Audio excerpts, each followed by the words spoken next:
Michigan hit the shores of San Diego was the '84 Holiday Bowl. Brigham Young preserved an undefeated season at the Wolverines' expense to become the only national champion from the Western Athletic Conference. Tonight, 10 years later, Michigan faces another WAC champ with sights set on national prominence. Sonny Lubbock's Colorado State Rams were among college football's unbeatens through 8 weeks of the season, with upsets of Arizona and BYU along the way. Now at 10-1, the Rams would love to pick off one more ranked giant. But in the final game of their great Michigan careers, quarterback Todd Collins and running back Ty Wheatley will not go down quietly. 4 tough losses during the season wounded their pride, but the Maize and Blue have one final chance tonight to revive their reputation.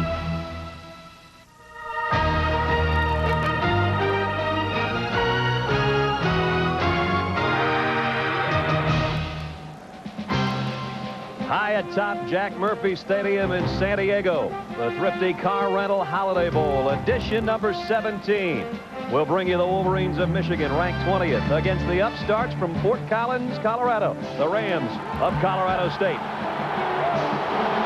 And the Michigan Wolverines, their 20th straight year of postseason college football, the second best streak in the country. Hi, everybody. I'm Brad Nessler with Gary Danielson, and welcome to San Diego. Perfect night for football. We get set for Michigan and Colorado State. And Gary, we've seen a lot of Michigan this year, 7-4. They had bumps and bruises along the way, both with injuries and with close defeats. They're healthier than ever, though, I think, ready for this one tonight. And I think the key guy is healthy, Todd Collins. When he's healthy, this team is as good offensively as any in the country. He had one problem this year, and Michigan suffered for it. He had a hip injury versus Wisconsin. This was the play. This was early in the game. Got hit right on the left hip. He was never 100% the rest of the year, but he is 100% tonight. And when this team is 100%, they are well balanced.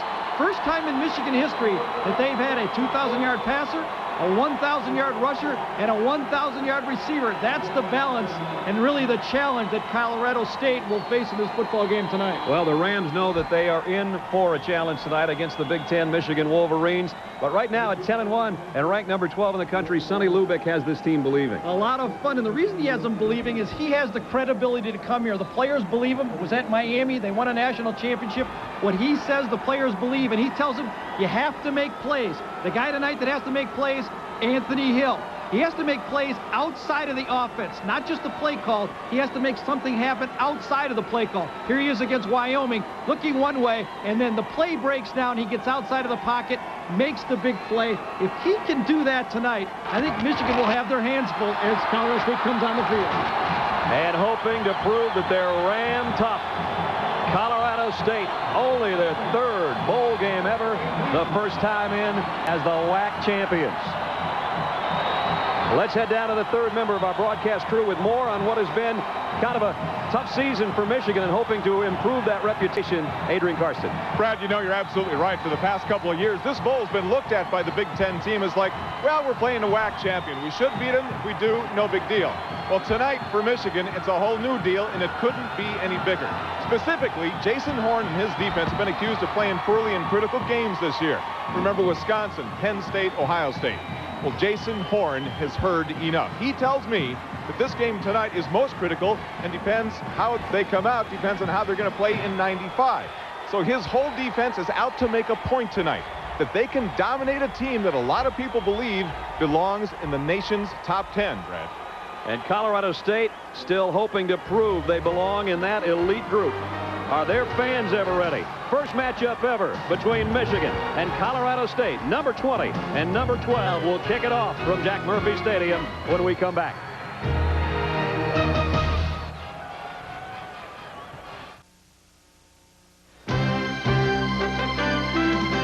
The Thrifty Car Rental Holiday Bowl, presented by Chrysler, is brought to you by McDonald's. What you want is what you get at McDonald's today. And by Crest Complete, the dentist's choice for rippled brushes. Well, as you might expect, in Southern California, perfect for football. 48 degrees, cool and crisp on a fast track at Jack Murphy Stadium. Gary Moeller, 5th year at Michigan. There's the numbers, 7-4 this season, with losses against some powerful teams, and of course the last second setback to Colorado. And Sonny Lubbock, what a magical job he's done in just 2 years at Colorado State. He said at the beginning of the year, we want to get to the next level. Last year, having won 5, they wanted to win 7 this year. Well, they shocked everybody and won 10. And now they take on Big Bad Michigan in the Holiday Bowl, and we're underway. Taken on the hop by Biakabatuka. And Tamanga Biakabatuka goes out near the 30-yard line, and that's where Michigan will take over offensively. As we take a look at the Wolverines offense, Tyrone Wheatley, 3 straight years over 1,000 yards with Collins and Shea Foster. Amani Toomer, a great year, over 21 a catch and 5 touchdowns, joins Hayes and Remersma in the receiving corps. They lost John Runyon to an injury, so Zach Adamy has got to step up and play that left guard. Jenkins, Payne, Marinero, and Gines round out the crew up front for the Maize and Blue. And there's the leader, Todd Collins, and as Gary said, healthy and pulling up big numbers again as he did a year ago. First down, Michigan working from its own 30-yard line. And a blitz immediately by Colorado State. And it's Wheatley across the middle. And Wheatley picked up about 5 before he is run out of bounds. Defensively, for the Rams of Colorado State, Sean Moran, first team All-Western Athletic Conference, had the big touchdown on a fumble return against Arizona. Joins Bowman, Hodge, and Smith. Kenya Ragsdale bumped up near the end of the season, but still their leading tackler with over 100. Sand and Ingram round out the linebacking core. And back in a very good secondary, Greg Myers, an All-American, a finalist for the Thorpe Award, joins Strode, Jackson, and Davis in the secondary. Another blitz on 2nd down and 5, and a diving catch out to the 45-yard line, and it's Amani Toomer. There's the numbers on Todd Collins on the year. 11 touchdowns, 7 interceptions. Todd Collins does not have a rocket arm, but he places the ball everywhere with great accuracy and really makes this offense go. Really an intelligent quarterback. Michigan goes with a no huddle. Now they set the troops, await the whistle, and have a first down at the 45-yard line. Remersma, the tight end, comes in motion. The toss, Wheatley with flags down, and Ty Wheatley into Colorado State territory. A pickup of 7 to the 48, but again a flag on the play. Brad, Michigan normally goes a hurry-up huddle. This is a little faster pace than I've seen them use. They're almost in a 2-minute drill at the beginning of this football game. The penalty will go against Michigan, negating the run by Wheatley. Gary Moeller acts as his own offensive coordinator, calling the plays. Bud Alexander is our referee. Illegal motion on the offense. 5-yard penalty. Replay first down. And you see the officials from the Southwest Conference. So Remersma goes off, and Michigan will come in with a 3-wide receiver set. They have a 1st and 15 back at the 40. Michigan uses that technique where the tight end and the motion back goes in motion sideways and kind of shuffles sideways. And they called Jay Remersma, the tight end, on that play. Something that the Michigan coaches are a little upset about. 3 wide out group from the 40-yard line.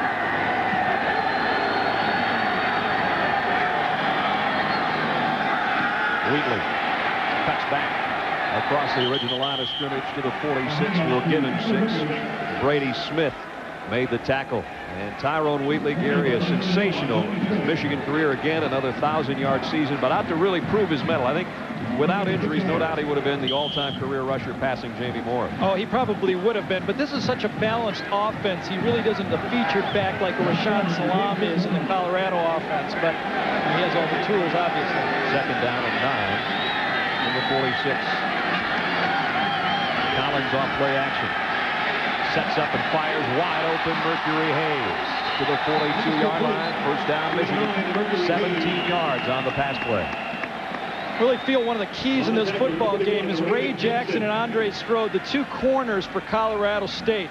They need to be able to match up with Hayes and Toomer and allow the safeties for Colorado State to get that extra guy up there in the box to help on that running game. If they give a lot of space off, Todd Collins and Hayes and Toomer will just march it down the field, making first down to those easy throws to the outside. They have marched to Colorado State 42-yard line. Another Michigan first down. And the give on a quick draw to Wheatley. And Wheatley bounces off what would have been no gain and gets to the 38-yard line. He took nothing and made 4 yards out of it. Yeah, Steve Hodge did a nice job. Defensive tackle came up, really the leader of this football team, maybe the strongest guy on the football team for Colorado State. And that front 4 is not asked to make a lot of plays on draw plays, but anything they give to the linebackers is going to be a plus in this game. Biakabatuka will check in. There you see the Michigan style, a lot of huddling at the line of scrimmage. play is called at the line of scrimmage by Todd Collins. 2 tight ends set. And Wheatley out. Biakabatuka in with a 2nd and 6 at the 38-yard line. Tamunga, Biakabatuka, and he dances his way for a first down, but again a penalty marker on the play at the line of scrimmage. And that penalty marker came from the judge near the Michigan bench, so I would assume that it's going to be on Colorado State. Indeed it is offside on the Rams. You get in that official's ear right over there and call the play before it happens, basically. Sonny Lubick, known as a defensive coordinator on 2 national championship teams at Miami before heading to Fort Collins. Actually, his second stint in Fort Collins was an assistant coach there back in the 80s. Right, when he was the offensive coordinator here for Colorado State. A very excited guy to be here, and you have never seen a group of fans, and a large group it is, somewhere between 15 and 18,000 tickets sold by Colorado State for this event. This is the position on the field when Michigan starts to see blitzes, and Colorado State will probably have to try to put some pressure on Todd Collins to get him out of his rhythm. When Todd Collins has rhythm throwing the football, he's as good as there is in college football. And somebody's tangled up in the chain gang. So we'll get that all squared away. 7th play of the Michigan drive upcoming. And 7 times in 11 regular season games, Michigan put up points on their opening march of a ball game. 4 times touchdowns, 3 times field goals. So they know how to get the deal done on the opening drive of a game. Let's see if they do it here. First down for the 32. Biakabatuka, huge hole. Inside the 20. Give him 12 and another first down, Michigan. There you see the feet that Biakabatuka has. He came in the secondary that time. Greg Myers, the free safety, had Biakabatuka, but there's a guy you don't want to tackle in space, Biakabatuka. He can move his feet as well as anyone. You don't know which direction he's going. Once he starts, he comes back the other way, and there's not a safety there with that much room is going to tackle and bring Biakabatuka down. Inside the 20-yard line, Michigan, that's what they have done this year, and they're at the 19-yard line, first down. Opening drive of the game, 3 minutes and change, and Michigan already down to the 18-yard line of Colorado State.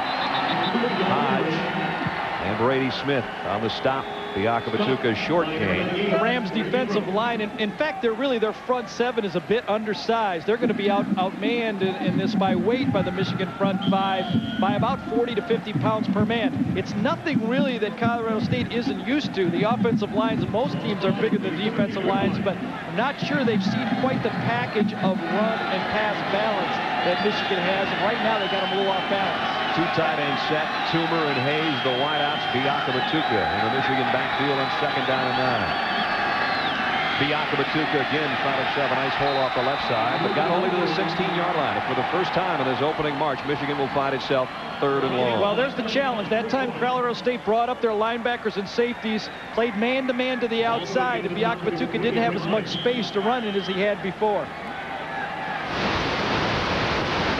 3rd down at 7. Upcoming for Michigan. 3rd down has not been great for this Michigan football team this season. Ty Wheatley on the bench. Biakabatuka, the man in the Wolverine backfield. 10th play of the Michigan drive. Let's see if they bring some heat on Collins.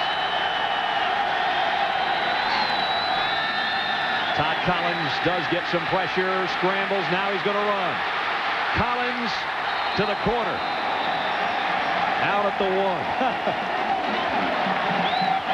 15 yards on the gallop by the big fella. Kareem Ingram saved the touchdown. I was kidding him on the field before the game. I noticed he had hip pads on.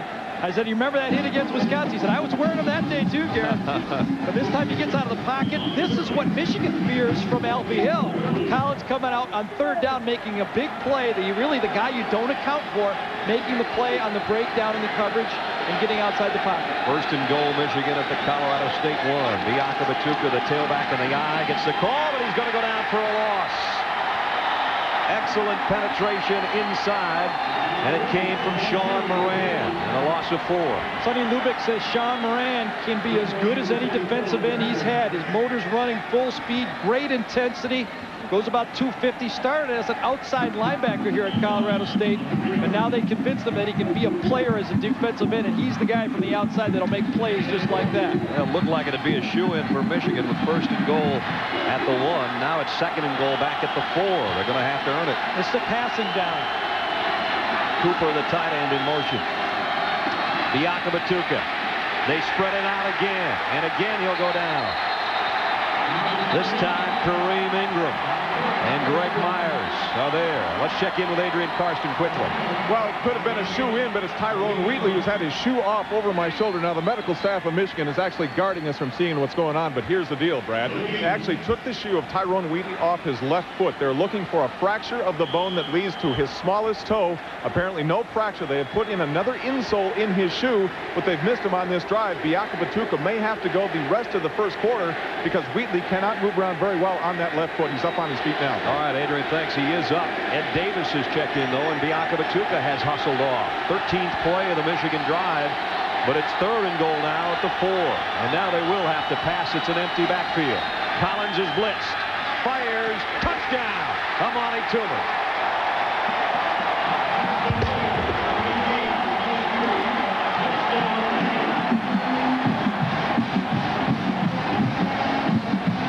The favorite receiver for Todd Collins is number 18. That's his 6th touchdown catch of the year. That's a play Michigan has where they can run either the slant or the fade. And Amani Toomer, such a big receiver, much bigger than people would realize. He beats Raymond Jackson to the outside. Really, Colorado State's best cover guys beat him on a slant inside for the touchdown. Hamilton in for the point after. Extra point is good. Michigan opening drive of the ball game. They take it down and put it in for the touchdown with 8:51 left first quarter. It's the Wolverines by 7.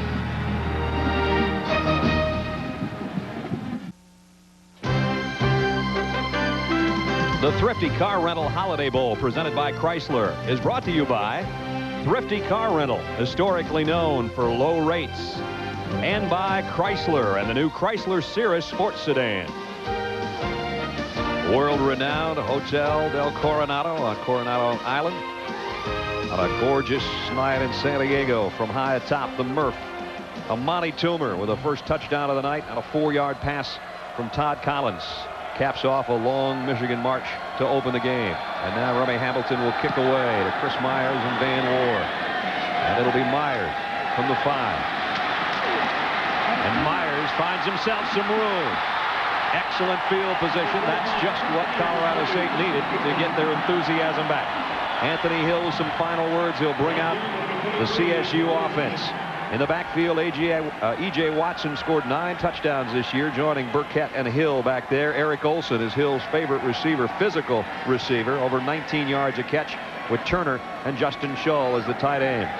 The coaches say if Pat Myers is about 4 inches taller to be an NFL prospect, he's still the best Colorado State's got up front with Craig, Pulowski, Donnelly, and Rogeski. First down for the Rams. Their own 34-yard line. Burkett in motion. And Hill to the air immediately, and he overshot Jeremy Burkett, his intended receiver. Let's take a look at the Michigan defense. The best game ever for Trent Zankowicz was in that season finale against Ohio State with Horn and Steele as they shuffle the 3-man up front a little bit. Steve Morrison, 8th career-wise in tackles for Michigan with Irons, Holtry, and Dyson. They don't test Ty Law too often. He's a good one back there. Thompson's the big hitter, and it's Winters and Johnson rounding out the Wolverine secondary. 2nd down and 10. Colorado State with a lot of motion. The 34-yard line. They know they need to establish some sort of ground game. And E.J. Watson picks up about 3. 3rd down and 7. Brad, a little change-up for Michigan. Michigan's defense started with a nickel look. Woodrow Hankins, number 23, is the nickel back. He's playing an outside linebacker. He's going off right now as they substitute in Will Carr up there and the defensive line. So you're going to have to watch all night. Michigan's going to try to match the 3 wideouts with the nickel front and the nickel defensive front. There's the 3 wideouts all to the left side on 3rd and 7. Empty backfield as Anthony Hill, we know, will have to go to the air. He's excellent when he moves out of the pocket. He's straight back into it here and fires outside, complete. at midfield. First down of Paul Turner. Pickup of 14, and Anthony Hill, not known for a rocket arm, threw a dart there. Michigan went with a 4-man front, trying to put pressure up the front. Will Carr in the middle, trying to put pressure, get a little double team from there. And then number 94, Jason Horn, comes on. Jason Horn, all Big Ten player, is the guy that's really come on in this front four, along with Trent Zinkowitz, to put pressure on the quarterback. They will have to do it tonight because Colorado State will do a lot of throwing. Anthony Hill's numbers. Another sensational year for him. The all-time total offense leader in Colorado State history. He got his troops inside Michigan territory at the 49-yard line.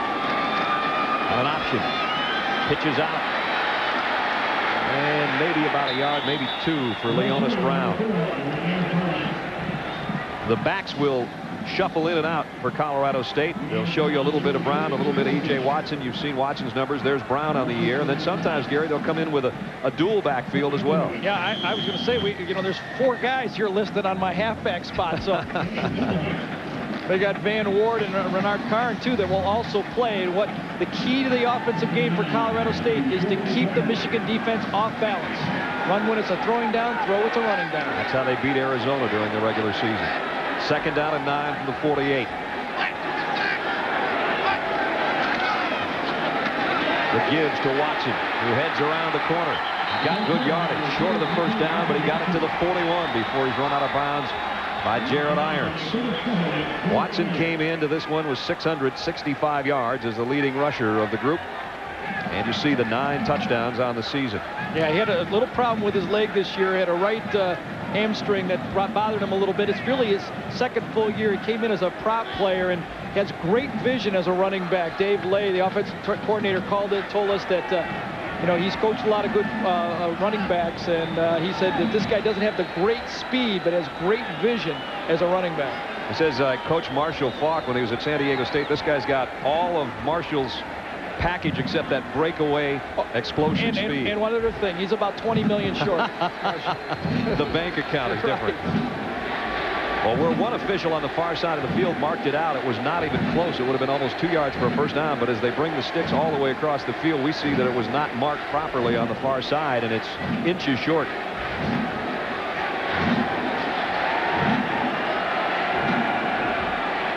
It's inside the 40-yard line of Michigan. A few years ago, I remember Lee Corso doing a game saying that he voted Colorado State worst uniforms. Man, I like them. I think they're nice. They've either changed them or Lee just doesn't like green and gold. The green and gold against the maize and blue. Third down and inches.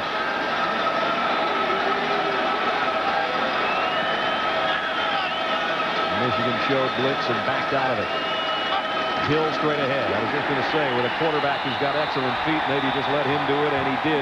Behind John Pulowski, his center, who gave him a nice shove ahead and a first down, Colorado State. When Sonny Lubick and offensive coordinator Dave Lay came to Colorado State, they looked at Anthony Hill, and they weren't quite sure that he was the type of quarterback they wanted to build their offense around. They liked the tall thrower like they had at San Diego State. Dave Lay had McGuire, and they said, this is not the quite guy. We're going to have to run more options. When they went back to the stuff they were used to coaching, Anthony Hill really came on. Hill has really responded. Off play action, he's going to bootleg out a little bit, get some pressure. Now here he goes.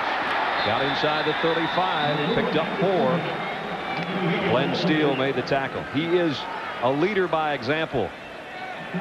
Glenn Steele, I was talking to Lloyd Carr, defensive coordinator for Michigan, on the field before the game, and he said Glenn Steele we knew was going to be a good football player. He just came on a little slow for us. Now he's playing real tough, strong football. He says one of the guys we really count on now to make plays. Steele had the big game against Ohio State with a couple of sacks. Second down, 6. Michigan in a blitz look. The Rams had moved it to the Wolverines' 34-yard line here in the first quarter, trailing 7-0. Leonis Brown got it near the 31. Jason Horn, playing the nose spot right now, made the tackle. Here's another key third down coming up. Leonis Brown's more of a big play guy, a little bit more speed than E.J. Watson, and talking to the Colorado State people, they think that he's the guy that might be able to crack the big long run against this Michigan defense. You know, when I watch Anthony Hill play, he reminds me of Johnny Johnson from Illinois. And really, you know, Michigan's had fits with that type of quarterback in the past, a guy that moves around and keeps that defense off balance. 10 minutes into quarter number 1, Michigan by 7. At Colorado State with another key third down. Third and 4 on the 9th play of the drive. Here comes a blitz from the corner. Hill in trouble, dances out of trouble, and throws to the end zone. Touchdown! Paul Turner. Number 5,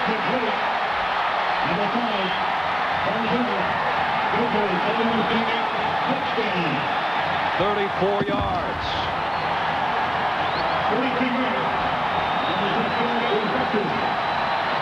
Michigan faked the blitz. They dropped 2 defensive tackles, but Anthony Hill makes the play that Michigan really feared.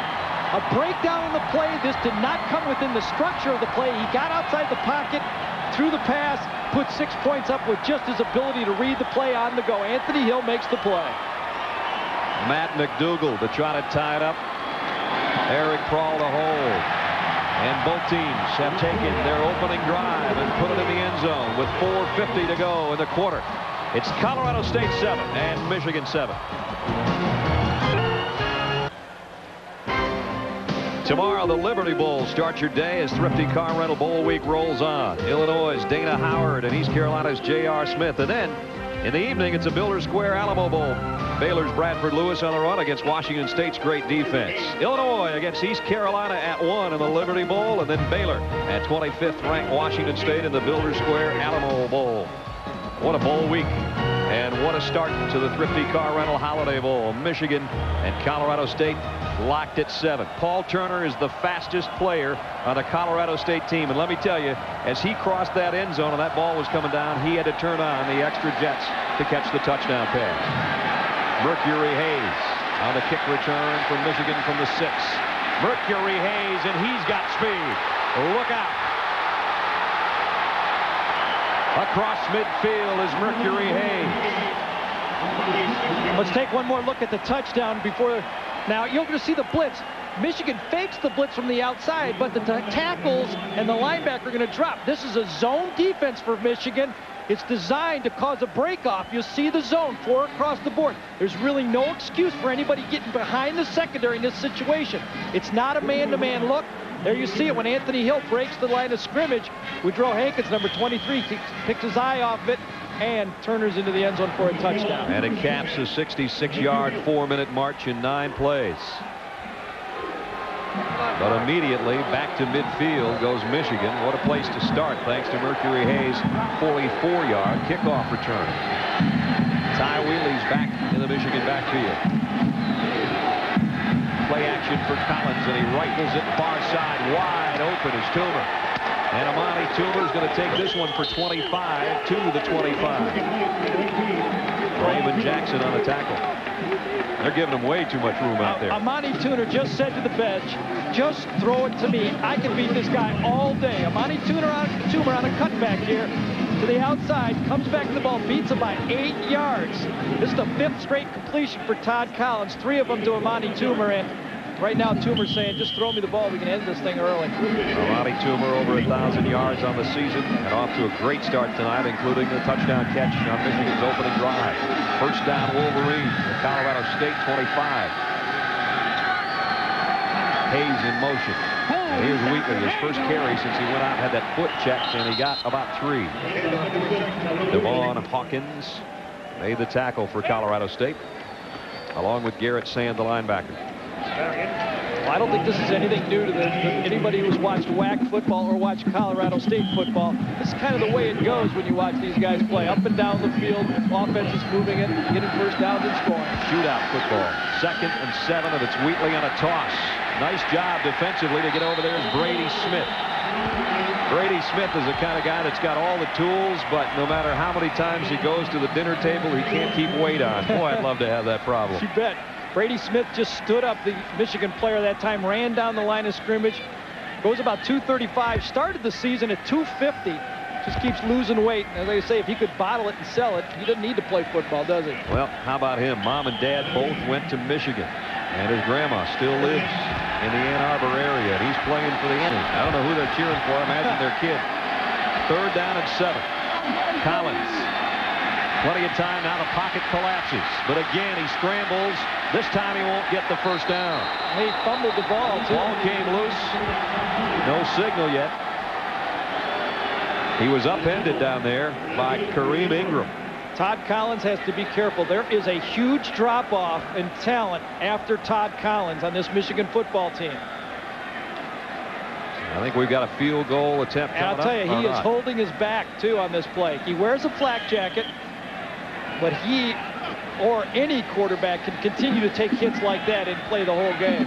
He comes out hobbling just a little. He took a big shot low, as you're going to see the hit come up from Kareem Ingram low. And when he fumbles the ball is when I think he gets hit, and the Hurricanes sprung a little bit on the play. Michigan a man short on their field goal unit. Finally, they get him out there in a hurry, as Remy Hamilton will try a 34-yard field goal. School record, as you see, 24 of 29. This one, a line drive shot that made it through.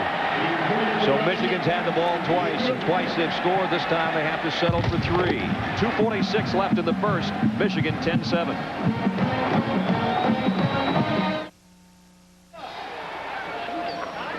Well, a busy week, obviously, for both teams. Michigan and Colorado State out at SeaWorld on Monday. That always makes a big splash for both teams. And then a big pep rally at North Island Naval Air Base on Coronado. A good time, a nice week of weather, as you might expect, and a good start to the football game. 10-7, Michigan leads on Hamilton's field goal, and now he'll kick it away to Myers and Ward, and it's Myers again, almost the same spot, this time from the 6. And this time a much shorter return as he tripped up as he crossed the 20, got out near the 21-yard line. Diallo Anderson made the tackle. Brought down by number 20. Yellow and blue. There you see Todd Collins kind of still holding the back, but it looks like he's okay. He's going to keep it loose, keep walking around. That's the best way to stay in a football game. The real key for him is not to get another shot in the same spot. Sonny Lubick, the WAC Coach of the Year. Sports Illustrated has already named him National Coach of the Year. And his team down 3. But they scored on their opening drive. Michigan has scored twice on their 2 marches. Play action. Hill's in a whole bunch of trouble. Inside the 10. The ball loose, but that one was blown dead as well. It was a bootleg play, and Matt Dyson stayed at home. Did his job the way the coaches told him to do. Always account for the quarterback, especially this quarterback. The type of plays he's going to make. Dyson stays to the outside, makes the play. From the opposite side, Glenn Steele is there to clean up, but he was down before the fumble. Before this series started, I thought this was going to be a big series for Michigan's defense to set the tempo and let Colorado State know that they're not going to be able to march down the field every series. Dyson drops Hill for a loss of 11. Second down at 21. And only about a yard as Jason Horn again on that defensive line. And he drops C.J. Watson. Now it's 3rd down and a mile. Colorado State very concerned with situations 2nd long, 3rd and long, because they don't feel that they're going to be successful either running the ball or throwing the ball if Michigan knows what they're going to do. They have to keep the down and distance in their favor to keep the Michigan defense off balance. Of course, I don't think there's a lot of offenses that are very successful 3rd and 20. That's true. 3rd down at 21. The football at the 11-yard line with 1:20 left first quarter. Morrison's thinking about a blitz. Hill with a straight drop, just going to flare it out and get what they can. Watson with the footwork, but only picked up a yard. Dyson again made the play. It was a Matt Dyson series for the Wolverine defense. Colorado State will show us the first punt of the night. Dyson, a senior, playing his final game for Michigan, and he has been banged up for about a year and a half with a variety of injuries, but when he's healthy, he's scary. Matt McDougal, the kick. We'd like to match that 66-yarder here. Michigan's got 10 men up. They're going to try to bring some pressure to the Colorado State punter. Here they come. The kick, end over end, low, takes a bounce. Toomer's just going to get out of the way. It does, and at least take a ram roll down to about the 46-yard line. Excellent field position nonetheless for the Michigan team. Coming up tomorrow and Sunday, first-round playoff editions of NFL Game Day and NFL Prime Time. Chris Berman, Tom Jackson, Joe Theismann, Phil Simms, and the rest of the gang on NFL Game Day. Then at 7:30, complete highlights and analysis and insight of all the playoff games on NFL Primetime. They will take you through the playoffs and all the way to Super Bowl Sunday. Join the guys starting tomorrow right here at ESPN. Playoffs? I mean, you're out here in San Diego. You don't even know. You're back in the Midwest. You read the paper every day getting ready for that Saturday, Sunday playoff spot. Out here, there's a few more things to do. Todd Collins perfect so far. The touchdown toss was to Amani Toomer. Michigan was penalized. 15-yarder, too. Wow, talk about taking great field position and turning it in to the 31-yard line. Gary Moeller's like, wait a minute, guys. Yeah, but I think right now Mercury Hayes and Amani Toomer are saying, good, that's just more yardage I can. They're both wondering what the reception record is for the Holiday Bowl. Right. Toomer's been the big man on the receiving end of Collins' passes. 3 catches already, including a touchdown. And Hayes, of course, had the long kickoff return the second time Michigan got the ball. Reavers again in motion. This time sets a bit longer. Play fake as Collins rolls and throws to Shea Foster, the fullback. Foster slides out near a first down. In fact, he's got it at the 42-yard line. Naked bootleg, the fullback just slipping out in the flat, a very safe play. Quarterback can dish it off. It's almost like a long handoff for him and move the chains again. Just too many yards on simple plays. I don't think Colorado State would mind giving up yardage, but they want to put a hit on Collins every play. So far, with the exception of the one time he scrambled, he really hadn't been tagged too much. Probably the final play of the first quarter. It's a first down, Michigan. From its own 42. They may not get the play off. In fact, they will not. We've played a quarter at the 17th Thrifty Car Rental Holiday Bowl in San Diego, and it's the Wolverines leading by 3.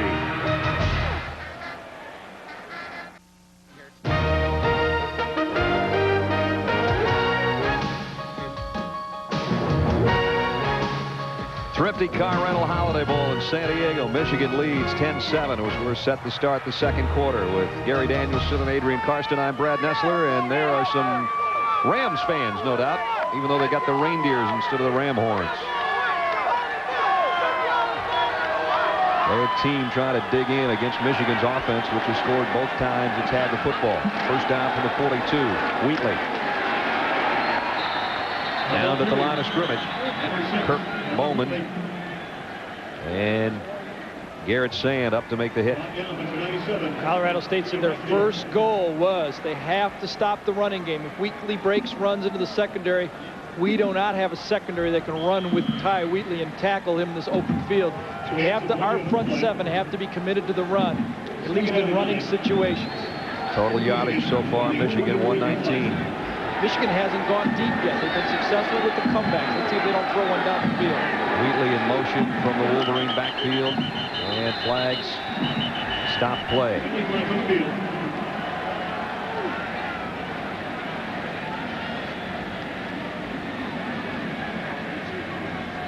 It's going to be dead ball, false start, offense. 5 against Michigan. Larry Kerr, the defensive coordinator for Colorado State, told us what we have to do is try to put Michigan in passing situations when we know that they're going to pass. When they do the play action, when they can set up that run and then get the play action working, they're hard for anybody to stop. Well, when you have one of the best 5 quarterbacks in the country, with that type of a running back and receivers around him, you can understand what type of offense they have. So it's a special challenge for the Rams, there's no doubt. Second down at 14. Line of scrimmage backed up to the 37. Here's the give to Wheatley, and I'm going to have a holding call against Michigan, even though Wheatley busted out to midfield. That flag came from the umpire, and it came with some authority down at about the 34-yard line. See if that is indeed the call. Well, he really does explode through those holes if there's any room. He is such a gifted football player. That time they caught Michigan holding, and it's going to even make it now 2nd and 25 approximately. Let's see if we can notice who did the holding this time from ground level. Somewhere right in the middle of the pack. Looks like it's Marinaro. Yep. Number 73, right guard for Michigan that time they got flagged. That umpire kept his eye on it, threw that flag, and then got the heck out of the way as Wheatley was coming through. The Biakabatuka now will check in, and Wheatley will go out. As Gary said, it'll be second down at 24. Back at the 24. Michigan likes to use a screen pass in this type of situation, pick up half the yards. 3 wide receiver group. They'll go with the draw play. Biakabatuka's got a lot of field to work with. Somebody holding out at the 30-yard line for dear life will bring him down. Prentice Davis is the guy that helped on the stop, and then Kenya Ragsdale cleaned up. Let's check in with Adrian Karsten. Brad, take a look at Biakabatuka and Wheatley. Now, I know they're different kind of runners. We've seen them a number of times this year, but they're sending Biakabatuka more to the left because Wheatley, with that injury to his left foot, is having trouble cutting off of that foot. As far as Collins is concerned, Gary's right. He's one of the top 5 in the country, but playing hurt right now.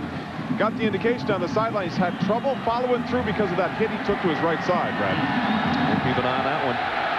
3rd down and 19. He might take a hit here, too. Play action. Well, he got away from one hit. Throws on the run. Whoa, Mercury Hayes got tattooed in the secondary by Andre Strode, who the coaches say pound for pound is the best football player they've got. And there's not a lot of pounds, but he can hit you. Well, he was only honorable mention all whack, but he's a sound football player, and he'll hit you. This is really a good pass rush from the outside that time, but the secondary for Colorado State played the down and distance. They let things happen in front of them, and they came up, tattooed them, and they're going to get the ball back. One of the reasons, though, was because of the penalties. Greg Myers, an excellent punt returner, back, and he awaits the kick from Craig Baker. Baker, the freshman, will line it up near the 35 as he kicks it away. Myers trying to shag it down. He's going to have to let it go. It'll go out of bounds inside the 20, back at the 18-yard line. When we come back, Anthony Hill and the Colorado State offense will gear it up there. They trail by 3.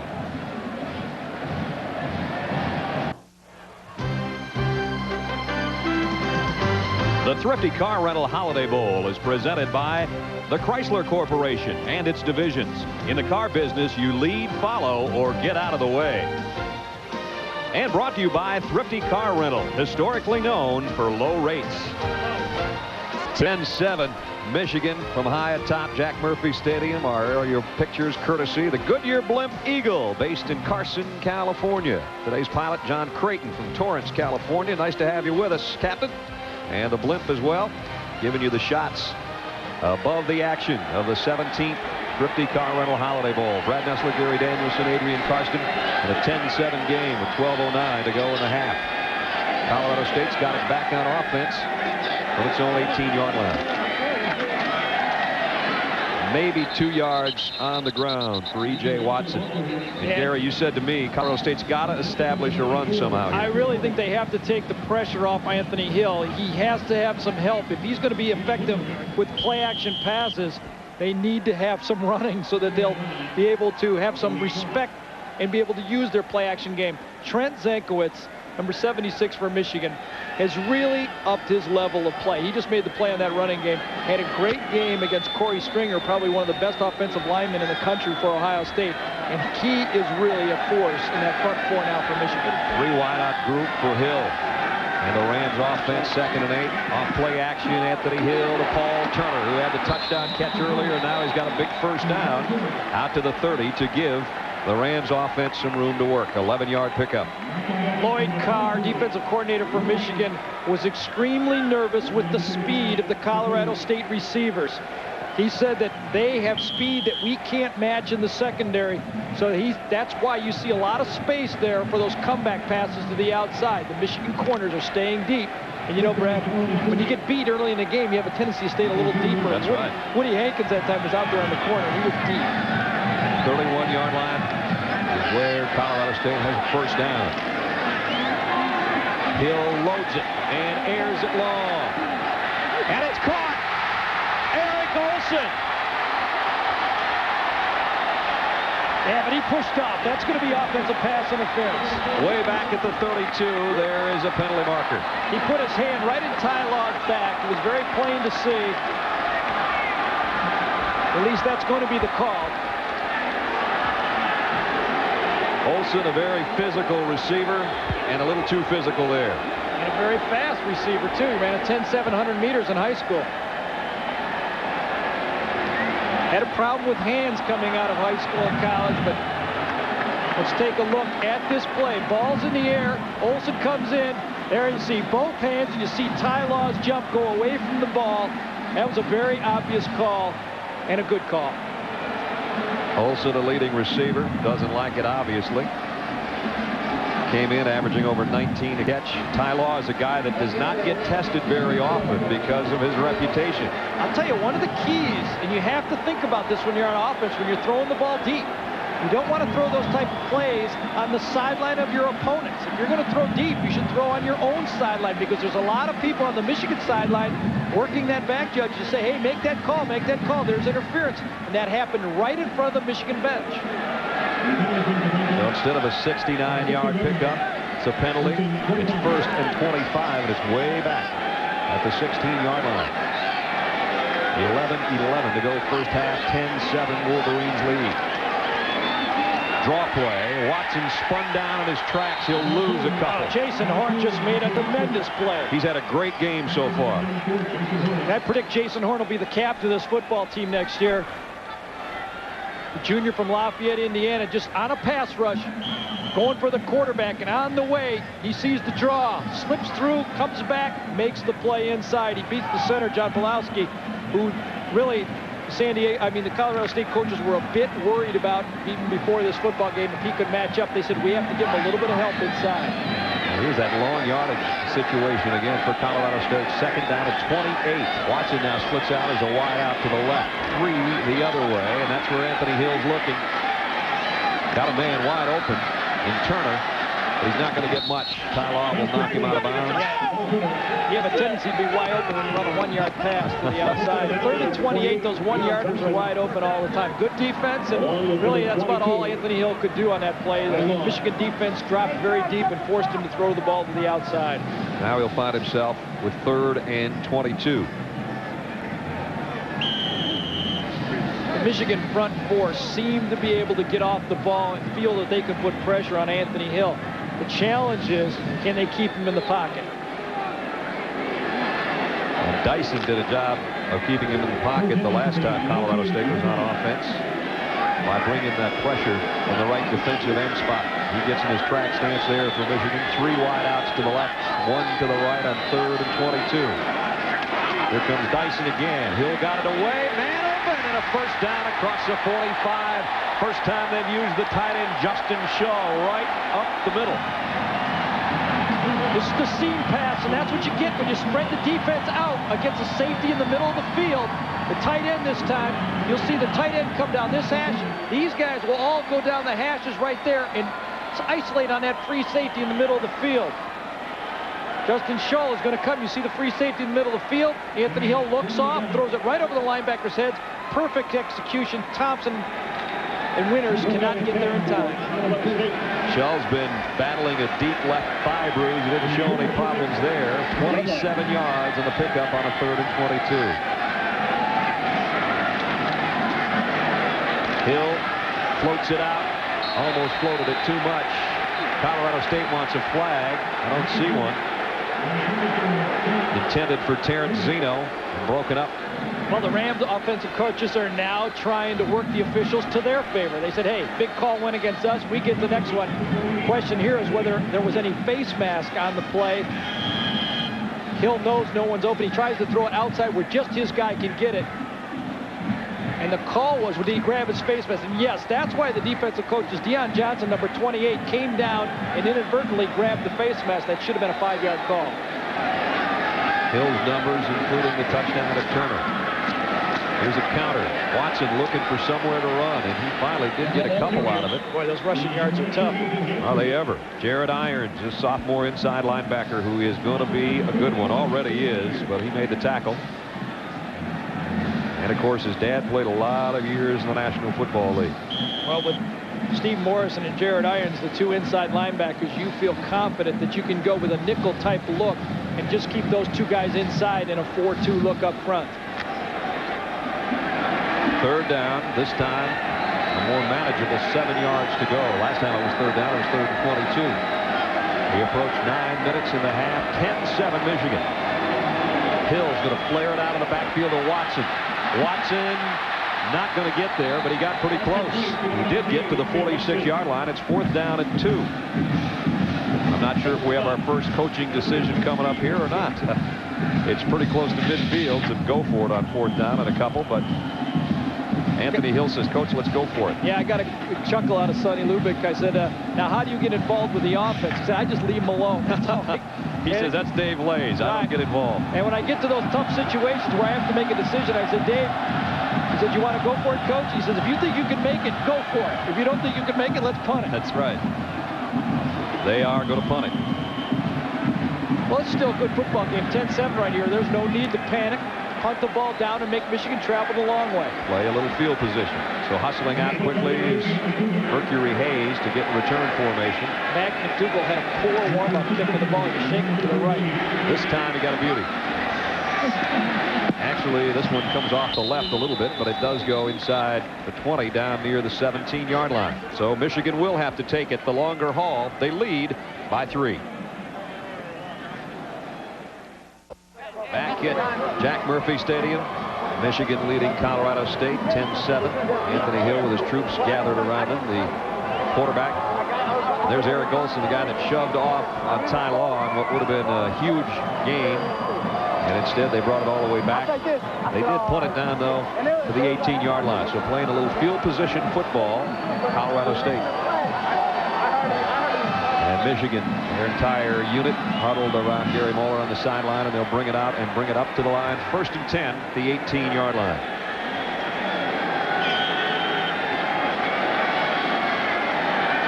Ty Wheatley, who opened the game at the tailback spot, went out momentarily to get some equipment repair on what is an injured foot, but he's playing through it anyway with an arch support in there that Adrian told us about.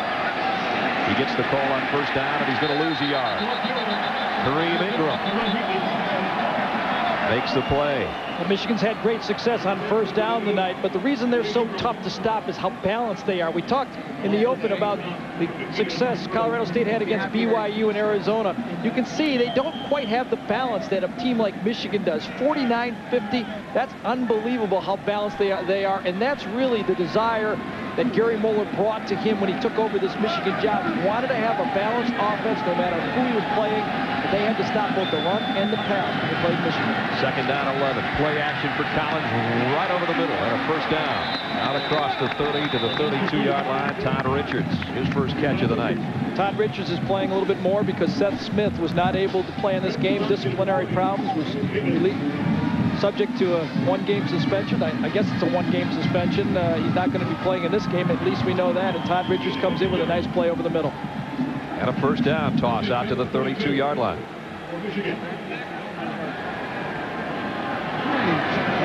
Two tight end group, Reamersma and Cooper both in there. Nice play fake by Collins. Fires back the other way. Reamersma had it broken up by Raymond Jackson. Well, he made a mistake that time. He gave up on the deep pass. Had Amani Toomer going right down the middle. It's one of those plays sometimes it was kind of a get-em type play, something you work on in practice. And you know that your own team covers the deep guy and you get used to hitting that tight end as your safety valve. I think you should have stuck with Toomer going down the middle. He adjusts so well to that deep ball. 1st incompletion for Todd Collins. Todd Collins does not make a lot of mental mistakes. Kit Cartwright, their new offensive quarterback coach, told me he's as smart as anyone he's coached. 2nd and 10. 7:21 left first half. 10-7. The Wolverines lead the Rams of Colorado State. Wheatley inside. Tyrone wrapped up by Kenya Ragsdale as he crossed the 35 near the 37 with the forward progress before he's dumped back. Wheatley only 18 yards on his 7 carries so far. And defensive coordinator Larry Kerr for Colorado State is happy when Kenya Ragsdale, their middle linebacker, makes plays. He thought that the Colorado State defense suffered up the middle. The safeties and the middle linebacker were not making a lot of plays.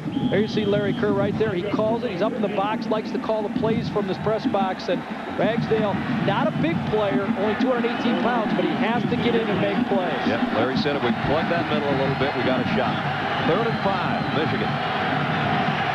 Colorado State fans trying to come to life for their defense, and now the officials will hold things up. As we've got a timeout. We'll take a break, too. Sonny Lubick will bring his defensive troops over. Key third down coming up for Michigan when we come back.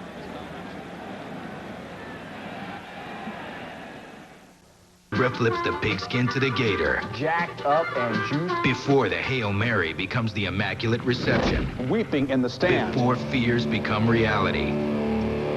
Get analysis and previews of the day's games on a special ESPN College Bowl game day, Monday at 10. Glance back at the Orange Bowl and forward to the Rose Sugar, Fiesta, Citrus, and Hall of Fame Bowls. ESPN College Bowl game day. All you need to know before the bowls begin. You're watching ESPN's coverage of the Thrifty Car Rental Holiday Bowl. The 20th ranked Michigan Wolverines of the Big Ten against the 12th ranked Rams of Colorado State, champions of the Western Athletic Conference. Due to time constraints, we'll now move ahead in our coverage. Not only is San Diego home to the Holiday Bowl, but also to the oldest trophy in sports, the America's Cup.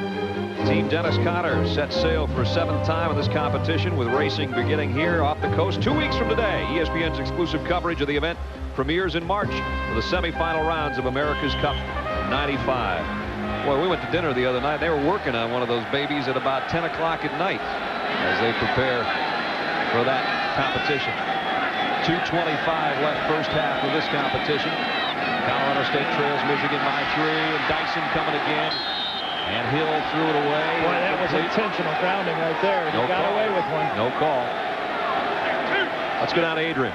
Brad, add a little red to the uniforms of maize and blue for Michigan. That's from the angry face of Gary Moeller. After that second punt that was terrible, he says, look, if I've got you in the game to punt, then punt. If I've got you in there to catch the ball, catch the ball. If it's to block and tackle, then get it done. Really disgusted with the execution of Michigan right now. No doubt about it. The special teams have been anything but for both teams tonight. I look for Colorado State to run the ball here. They want to take some time off the clock. They do not want to give Todd Collins the ball with the punting game they have. 2nd down and 10. They've got a 3 wide-out group in there, and they will run it. Watson broke 1 tackle. It's maybe his longest run of the night. Michigan needs to take a timeout. E.J. Watson has found the sledding awfully tough, and there is the timeout taken by Michigan. Gary Moeller on top of that call, playing to get the ball back with his senior quarterback and getting himself into a 2-minute situation, throwing the ball. Put the pressure on Colorado State. They do not like the situation where Michigan knows they're in a passing type down. They want a more balanced, steady type time. Sonny Lubick, with the season he's had and with the rumors swirling in Miami on whether or not Dennis Erickson would wrap up a collegiate career and head to the pro ranks. And of course, that's been following Sonny Lubick all over this city and all over Fort Collins for the last couple of weeks. And the most wins ever for this Colorado State program. The WAC Coach of the Year, still up a finalist for National Coach of the Year honors, and first time since they were in the Freedom Bowl in '90 that the Rams have been in a bowl game. And we asked him about the contract situation. There is a deal that would take him to the year 2002 that is on the table from the administration of Colorado State, and he says, my intention right now is to go home to Fort Collins after this football game and sign that deal, and I'll finish my coaching career in Fort Collins. And we said, well, what if something does happen? Let's say the Seattle Seahawks call Dennis Erickson and say, we want you to come up here and coach, and he leaves Miami and they call you, then what? Well, he said, guys, I got to at least listen. Yeah, he did hedge a bit. You know, he's had that contract for a couple months. He's got a good lawyer. He's going through it very slowly, giving him about another week to make up his mind. But I think he's got to be honest with everybody. If Miami calls, he'd be crazy not to listen. I don't know if he's going to go there, but he'd be crazy not to listen. Shotgun for the first time tonight for Anthony Hill and the Colorado State offense. They don't want to make a mistake here on 3rd down. They're going to try a shovel pass. Watson got around a couple of his blockers, and I think he ended up going out of bounds, which is going to be a double whammy because Michigan not only stopped it thanks to Jared Irons, but they don't have to waste a timeout either. Michigan caught a break there. It looked to me like he was knocked out of bounds on that play, and I'm really surprised that Colorado State really went into the sideline there and gave it a chance to go out of bounds. Now, you know, a 2-minute right here. Monty Toomer, one of the Michigan coaches, said, we will return a punt for a touchdown tonight. I don't know if Colorado State can kick it that far. Well, from behind McDougal with 10 Wolverines coming at him. High snap. He had it blocked. Stuck right where he tried to kick it. Maybe he said we'll score a touchdown on a punt tonight. Maybe he didn't say a return. Michigan all over that punt attempt.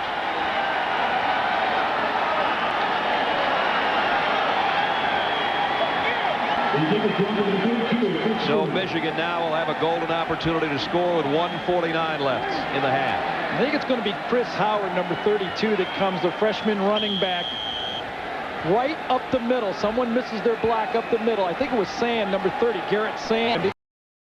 He ends up with the fumble, but right through the middle. There you see it. Two guys come in. Howard from the inside makes the block, and Michigan's on the 17-yard line. Howard almost took McDougal's leg with him. Collins bootlegs off play action, lost one out. Dangerous pass. It is caught by the tight end Cooper, and Strode is there, the little guy, to make the tackle. And the clock running, 1:35 left. Michigan does have 2 timeouts at their disposal, and they've got a 10-7 lead, and they're going to take one of those timeouts right here with 1:33 and the clock stopped. So we're 93 seconds away from the Duracell halftime report. Coming up at halftime, Mike Tirico, Lee Corso, and Craig James live from our bowl headquarters in Miami. And they'll talk about Lenny Wilkins' milestone. Warren Sapp, the big fella, gets ready for Nebraska. A bowl blitz and a lot more coming up. The Duracell halftime report, 1:33 from now. Well, that's good. Bowl blitz. Am I in the bowl blitz too? I don't know. You've been in everything else. We're on TV more this week than Ted Danson and Cheers reruns. Line of scrimmage is the 16-yard line. And a 2nd down and 8 as Michigan as a group talks it over there. On the other side, a defensive-minded coach hoping that his team can somehow come up with a stop here. I think they'd be happy now they only gave up a field goal. That was a big stop by the Michigan defense, using 1 timeout, getting the ball back, obviously, on the block punt, and now they're in a position. I want to see Michigan just drop back and throw the football. Put Todd Collins in the pocket, spread the field out, let him throw the ball to someone. Hayes and Richards left, Toomer right.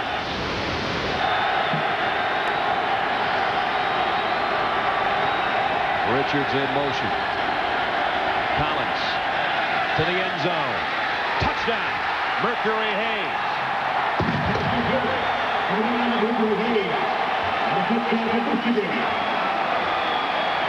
The mismatch on the field is the Michigan wideouts. I really thought the Colorado State corners were going to have great games for them to stay in and stop this team. Ray Jackson, field corner for Colorado State, again was beaten on the slant inside, and Todd Collins put it right there for a touchdown. Remy Hamilton in for the point after. So the block punt turns into 6 and maybe 7 with the extra point upcoming. 7 it is. A minute 28 seconds to go in the half, and now it's Michigan 17, Colorado State 7. You'll see Michigan spread out the field right here. Hayes is going to go down and run the post right in between the safety right there. That's who Todd Collins is reading right there. Prentice Davis and Raymond Jackson, 20 and 31. He goes back, 2 safeties. Really, one of those safeties should make the play. Goes in. Prentice Davis does not read the quarterback's eyes. Todd Collins looks him off just enough. Throws the ball back to the inside, his left side, and there's enough of a hole there as Prentice Davis must have fell or stumbled, because that was an easy pitch and catch when you have that much room and there's not much room behind you to throw the deep ball. A safety with 2 free safeties should be able to make that play. And Mercury Hayes takes his seat next to his quarterback. His first touchdown catch of the year, even though he's put up some nice numbers. 33 catches on the regular season. He hadn't been able to find the end zone, and boy, does he have a smile a mile wide over there. I think Toomer and Hayes will both be Blitnikoff potential candidates next year. The only problem is they need a quarterback. That will be a question mark for Michigan. Well, that'll be the challenge. There's some good ones here, I think, but that'll be the challenge. Hamilton to kick. Myers and Ward back. This one will come to Van Ward at the 14-yard line. Ward, nice little nifty move and got outside. Nice return to the 38-yard line. Todd Collins, of course, will go to the pros. Will that guy be the starting quarterback? Well, that's Brian Greasy right there, father of Bob Greasy. Well, Bob Greasy's his father, actually. Oh, well, the other.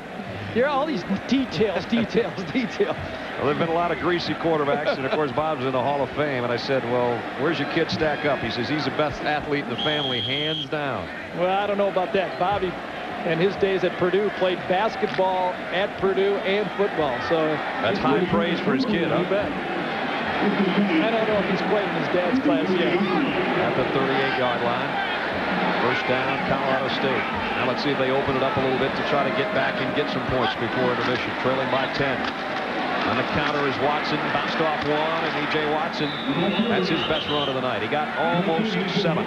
Now, I think you feel a lot more comfortable with your 2-minute offense on the 40, 45-yard line than you do on your 20. And Colorado State should hurry up, play the 2-minute offense, take advantage of the college rule that the clock stops for first downs, and try to put some points on the board. They're going to need them against Michigan in this football game. Timeout. Second one taken by Colorado State, and they're down to 1. There's Dave Lay, the offensive coordinator, talking with Anthony Hill.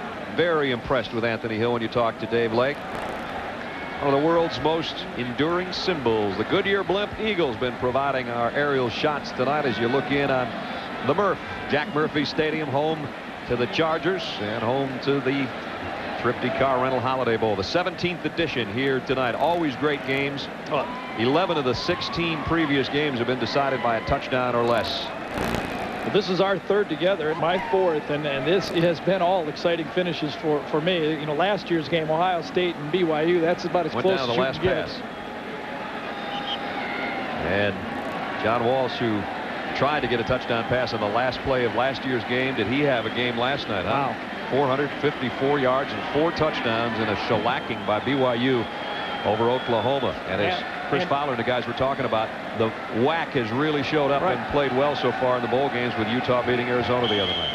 And I think this is a game that is a little bit tougher. I think Michigan's the best team that any of the WAC teams have played out here that I've seen. Much more balanced than the Illinois team or the Iowa team or the Ohio State team that came out last year. Anthony Hill's 8 out of 12 so far in the game. He's got a second down and a long 2 at the 46-yard line. Throws quickly over the middle, completes it.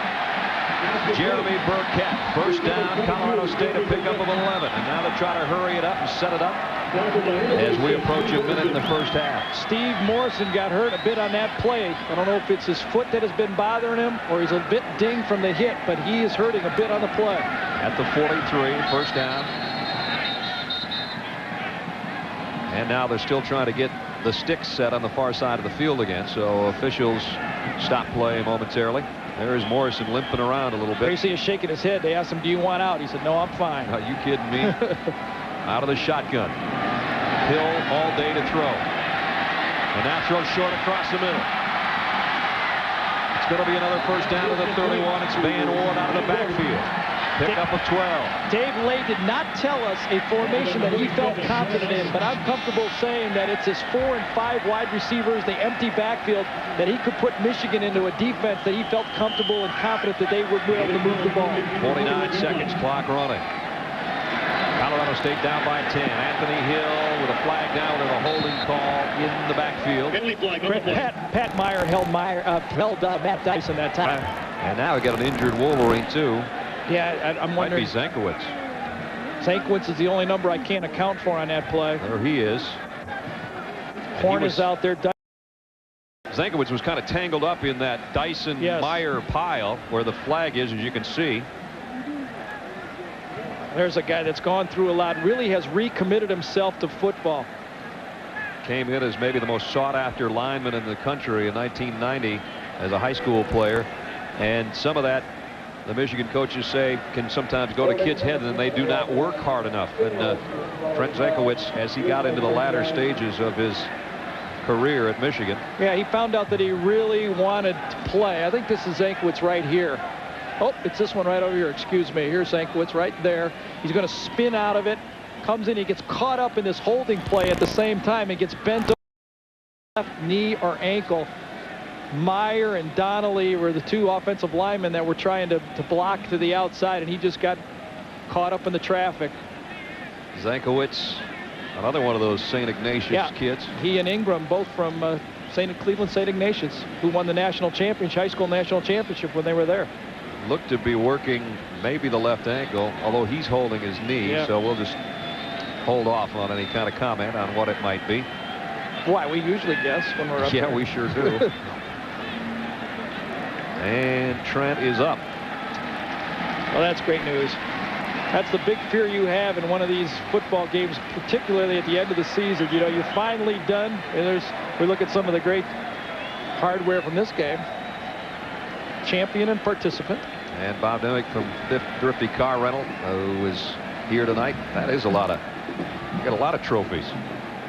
And Zankowicz slowly makes his way to the sideline. Damon Denson will come in and take his spot on the Michigan defense. Real tough college penalty, because remember that holding call is from the point of the foul, 10 yards. So now it's first in a bundle here. 17-yard penalty. First and 27. From the gun. And all the Colorado State penalties have been on their offense. So both teams have been penalized several times, and all have been against the offense for the Rams. Firing out, intended for Turner, incomplete. Turner took a shot from Ty Law. Yes, incomplete. Ty Law is the only Michigan defensive back that hasn't really lost his job this year. They went through a lot. That Colorado late touchdown pass, the Hail Mary, really shook up this defensive backfield, and Ty Law is really the only one that's been able to play the whole season and keep his wits about him and keep his confidence. When you play in the secondary, you have to be a bit cocky to survive it. Ty Law, the junior, who is going to be a great one again next year for Michigan. Zankowicz heading to the locker room, which 36 seconds from now his teammates will join him there, so he gets a head start on that bad wheel. Second and 27. 10-point Michigan lead. Hill loads it, fires, nobody home but Ty Law. Picked off. And Ty Law with a nifty run back. Got back to the 30-yard line with 23 seconds left. So now Clarence Thompson has one and Ty Law has one against Anthony Hill. And I don't know who the intended receiver was, because Law was just waiting on it. Right now they have to give confidence to Anthony Hill and say, that's all right, it's as good as a punt. Don't worry about it. We'll get it in the second half. Ball was badly overthrown that time. A little miscommunication either between the receivers, Paul Turner, and the quarterback, but Ty Law got an easy one. Now Michigan should use the Colorado offense here with 23 seconds to go. One pass in the Big Bend. Both those interceptions thrown by Hill, obviously in Michigan territory. One there. I thought the first 20, the first one was in the end zone. Right. Jumping off sides. Bowman jumped early. So that's a free 5 with no time going off the clock.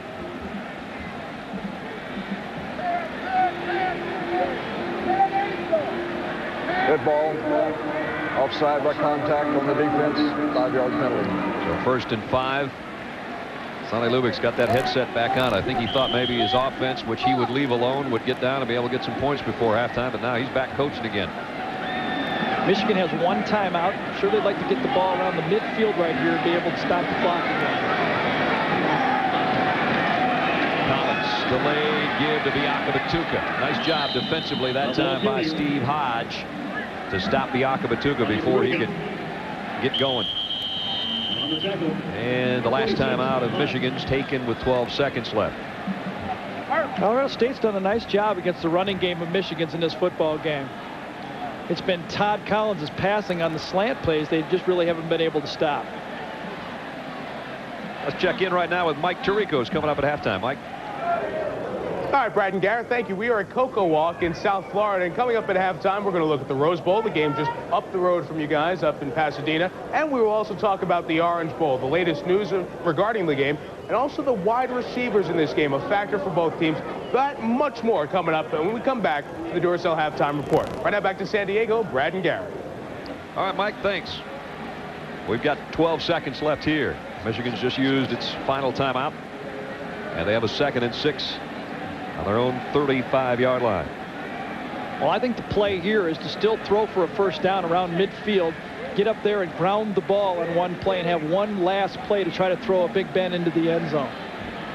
And with the entire team huddled over there, you know that was made clear to everybody. If we do end up somewhere on the field of play. Hustle up as fast as you can. Todd Collins was still playing catch during that timeout. I'm wondering his back isn't still stiff on him, and maybe that's one of the reasons they're running the ball at this time. Trying to stay as warm as he can, as you said. See what he does here. It's there. Pumps once and going to air it out long for Amani Toomer. Toomer there, but it's picked off by Raymond Jackson. Well, he was loose. That's a nice try. It's a meaningless interception. It counts on your stats, but it really doesn't have any impact on the game. Amani Toomer's going to run a deep post. The ball's in the air right about now. Toomer's going to look back, and there he is. He's late adjusting to it because the ball was thrown before he looked back, and Jackson was able to stay and make the interception. Now you would assume Anthony Hill will take a knee and we'll be at halftime because field position not the greatest. But there's a happy defensive back who last year guaranteed that Colorado State would come back and win the WAC this year. And he's probably the only guy in the country that predicted that. I teased him yesterday. I said, I'm taking you to the racetrack with me sometime. Final play of the half.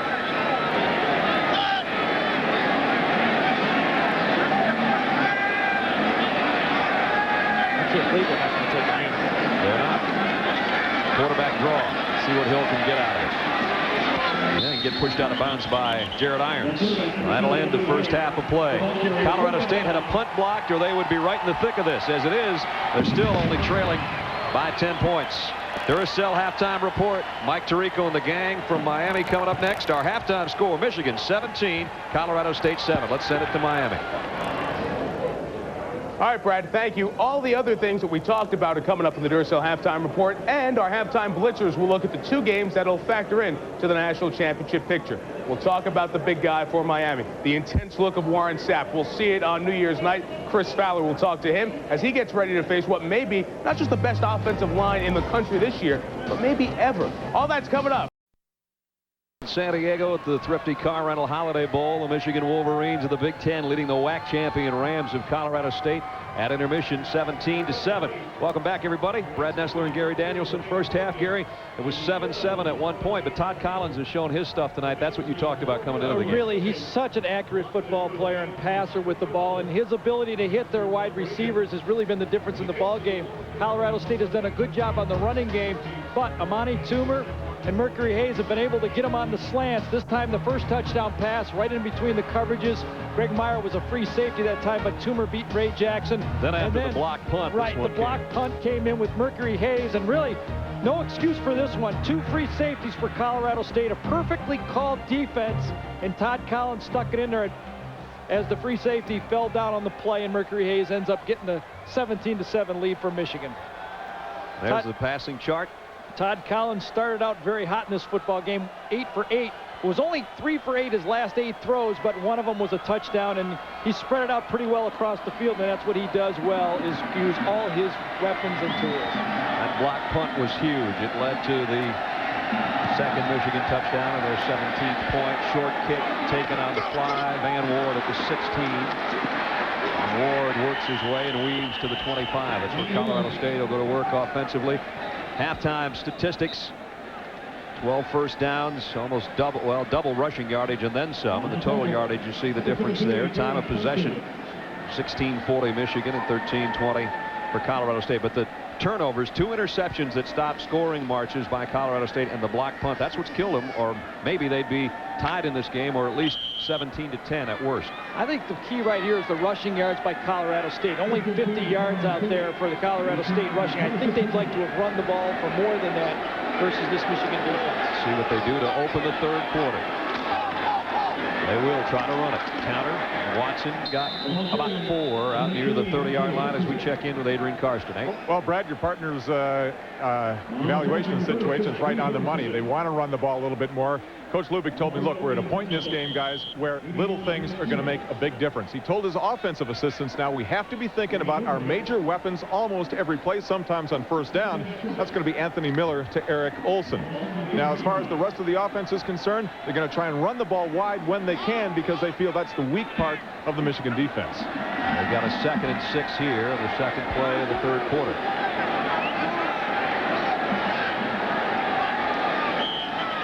try to throw the quick slam. That one would have been picked off maybe by Jason Horn. Whistles ended the play before it got underway. That was that special blitz again, and they got beat for the touchdown. The corner comes off. Dead ball, delay of the game, offense. So the delay of game will make it 2nd down and 11. You'll see the corner will come off, and Jason Horn, number 94, right there is going to pull out and look for the hot, exactly as it was designed. The only thing, Horn doesn't have quite the hand that they hoped for. It's about the only thing he hasn't done well tonight. He's had a whale of a game. So 2nd and 11 now.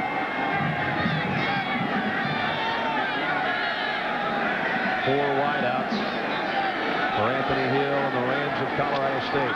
Looks to his right, going to try to roll away from Dyson. Incomplete. Burkett wants a flag and will not get one.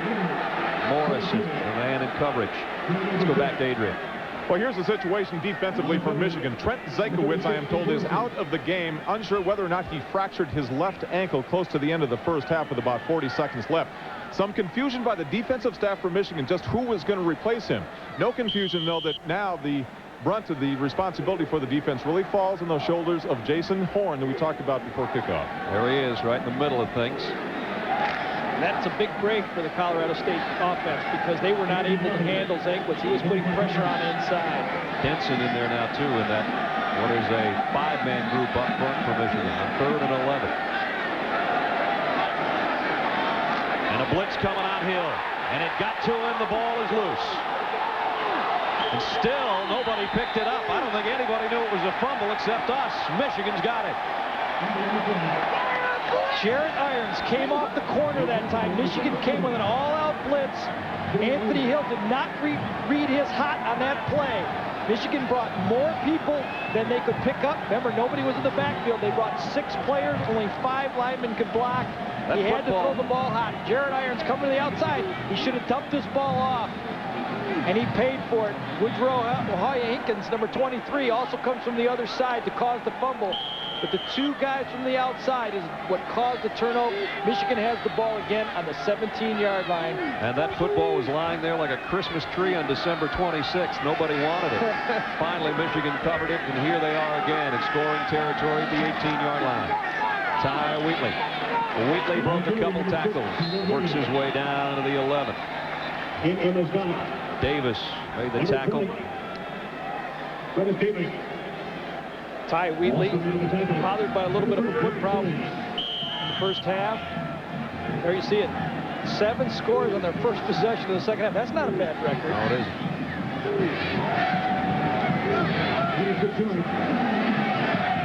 2nd down and 4. Michigan talked about getting their 4th receiver, which would be Wheatley, out to the strong side. Let's see if he dumps it to the outside here. Wheatley cut to the middle, ran into some traffic. And Hawkins will clean up. Ragsdale with a first hit. Brings up 3rd down.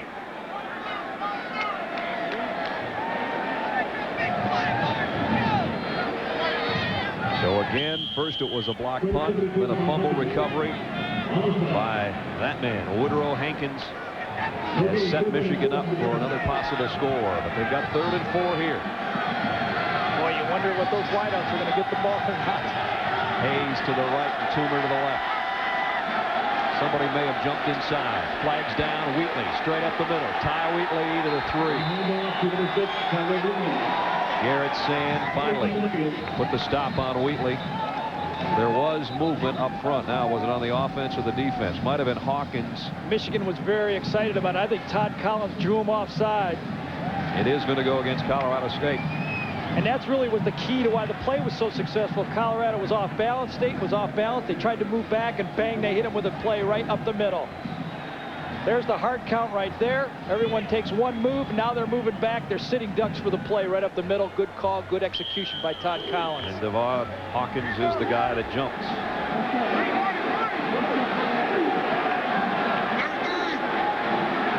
Michigan first down and goal at the 3-yard line. Tyrone Wheatley, touchdown Michigan.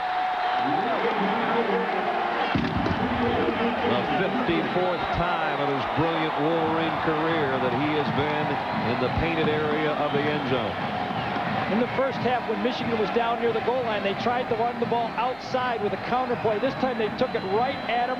Rod Payne, their outstanding sophomore center, did a good job on that blocking inside. You simply can't make major mistakes against a team like Michigan and not expect to pay the price. And this is the second time. First a block punt and then a fumble recovery, and both will turn into touchdowns. And point number 24 from Remy Hamilton upcoming.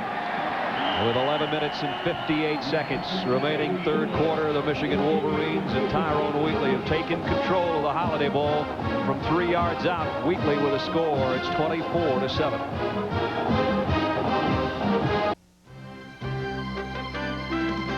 The Thrifty Car Rental Holiday Bowl, presented by Chrysler, is brought to you by Eagle. Test drive an Eagle Vision at your local Eagle dealer. And in part by Rayovac Renewal. Alkaline batteries you can reuse 25 times. Rayovac Renewal. Smart move. From high atop Jack Murphy Stadium in beautiful San Diego, California, Michigan, 24-7. Ty Wheatley, a touchdown, his 7th in bowl game activity in his career. Sonny Lubick, his team with a blocked punt and then the fumble, both turned into 17-yard scoring drives for Michigan. Can't give him the football there. Van Ward from the 7. Ward again found some decent room and got out across the 30 to the 31-yard line. Let's take a look at that touchdown play. Here's Zach Adamy. He's only playing because Runyon got hurt. He comes around and blocks. Here's Mike Sullivan. He blocks out, and there's the hole right up there for Michigan team. Mike Sullivan blocks Moran to the outside. Watch Adamy come around on a full block. He blocks Ragsdale, the middle linebacker, and that's a walk into the end zone. Nice execution.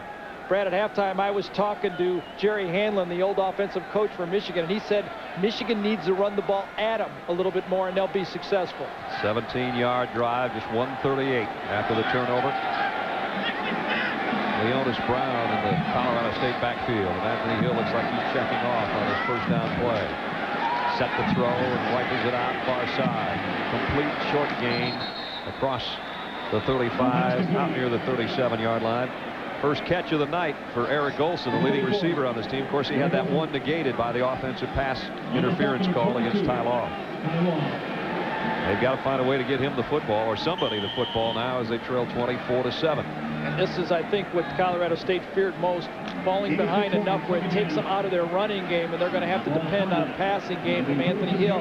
He has to do it from inside the pocket. It's going to be tough for them to move the ball all night. Second down and 4 as they got 6 on that first down play. Hill on the option. Dyson played it beautifully. And a fumble again. And again, it's Michigan. Glenn Steele this time. As well as you can play an option pitch, Matt Dyson just played it, and he caused the fumble, and Michigan's got it back. Matt Dyson did a good job here, but the quarterback has to account for the end man on the line of scrimmage. He has to make Dyson tackle him. He didn't do his job. Dyson was able to get out to the outside. Brown puts the ball on the ground, and Michigan has it again, although this time it's going to be a 34-yard drive. At least it's twice as far away. Yeah. Things are unraveling now. Colorado State, 2 interceptions, a blocked punt, and another fumble.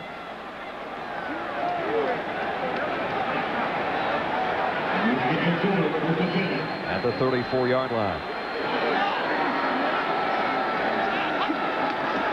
Collins gives to Wheatley. Wheatley broke the first tackle. Cuts outside, and he got 5 to the 30. Again, remember, turnovers killing Colorado State. This was McDougal in punt return formation. A little bit of a high snap, but Chris Howard just smothers that thing. That turned into a 17-yard march for a touchdown. And now here's Hill with Jared Irons on the blitz. And Hankins from the other side knocking that ball out. 2 turnovers, and then the turnover in the option. They also had the turnover that I thought hurt them on the scoring drive, the interception in the first half. By Clarence Thompson. 5 turnovers in the game. It's hard to beat anyone with that, let alone Michigan. Collins drops, wants to throw a screen to Wheatley, who made a nice, no he didn't. He had it in his hands and couldn't quite find the handle. I was going to say a nice over-the-shoulder catch. kind of nonchalanted it a bit that time. That was a big play set up. Trezell Jenkins was out in front of him, and that might have been down the sideline. Well, Michigan 5 plays before that one this half. All were Ty Wheatley runs, and that time they were trying to swing it out to him on a screen pass. There's no doubt that Michigan has the entire package on offense. A lot of people criticize them that they're not good at any one thing. I kind of disagree. I think they do a lot of things well. They just haven't had a lot of breaks go their way this year. Breaks have gone their way in this game as far as turnovers, though. You help make your own turnovers, I guess, but they're being spoon-fed their scoring drive. Collins zips it inside the 20, Amani Toomer. And it's inside the scoring zone again. Toomer having a big night. He's had a big season. I'll tell you, Amani Toomer is such a big receiver. He comes down about 12 yards, breaks inside. Fairly decent coverage to the outside. But Toomer, about 6'3", 210 pounds. Look how well that ball is thrown right into the stomach. There's not a defense out there that can stop that type of pitch and catch. Andre Strode, number 15, was on the coverage, but he wasn't close enough to stop that accuracy.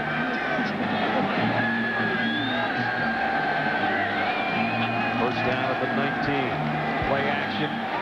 Collins again. Toomer. Did he find the handle? It's intercepted. Picked off by Garrett Sand.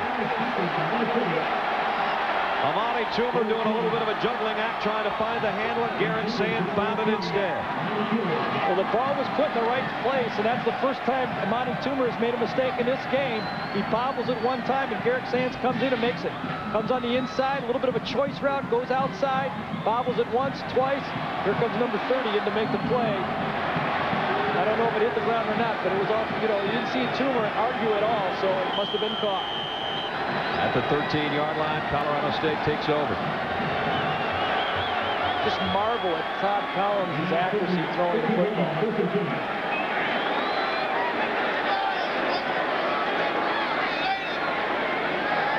First down for the Rams. Down 24-7.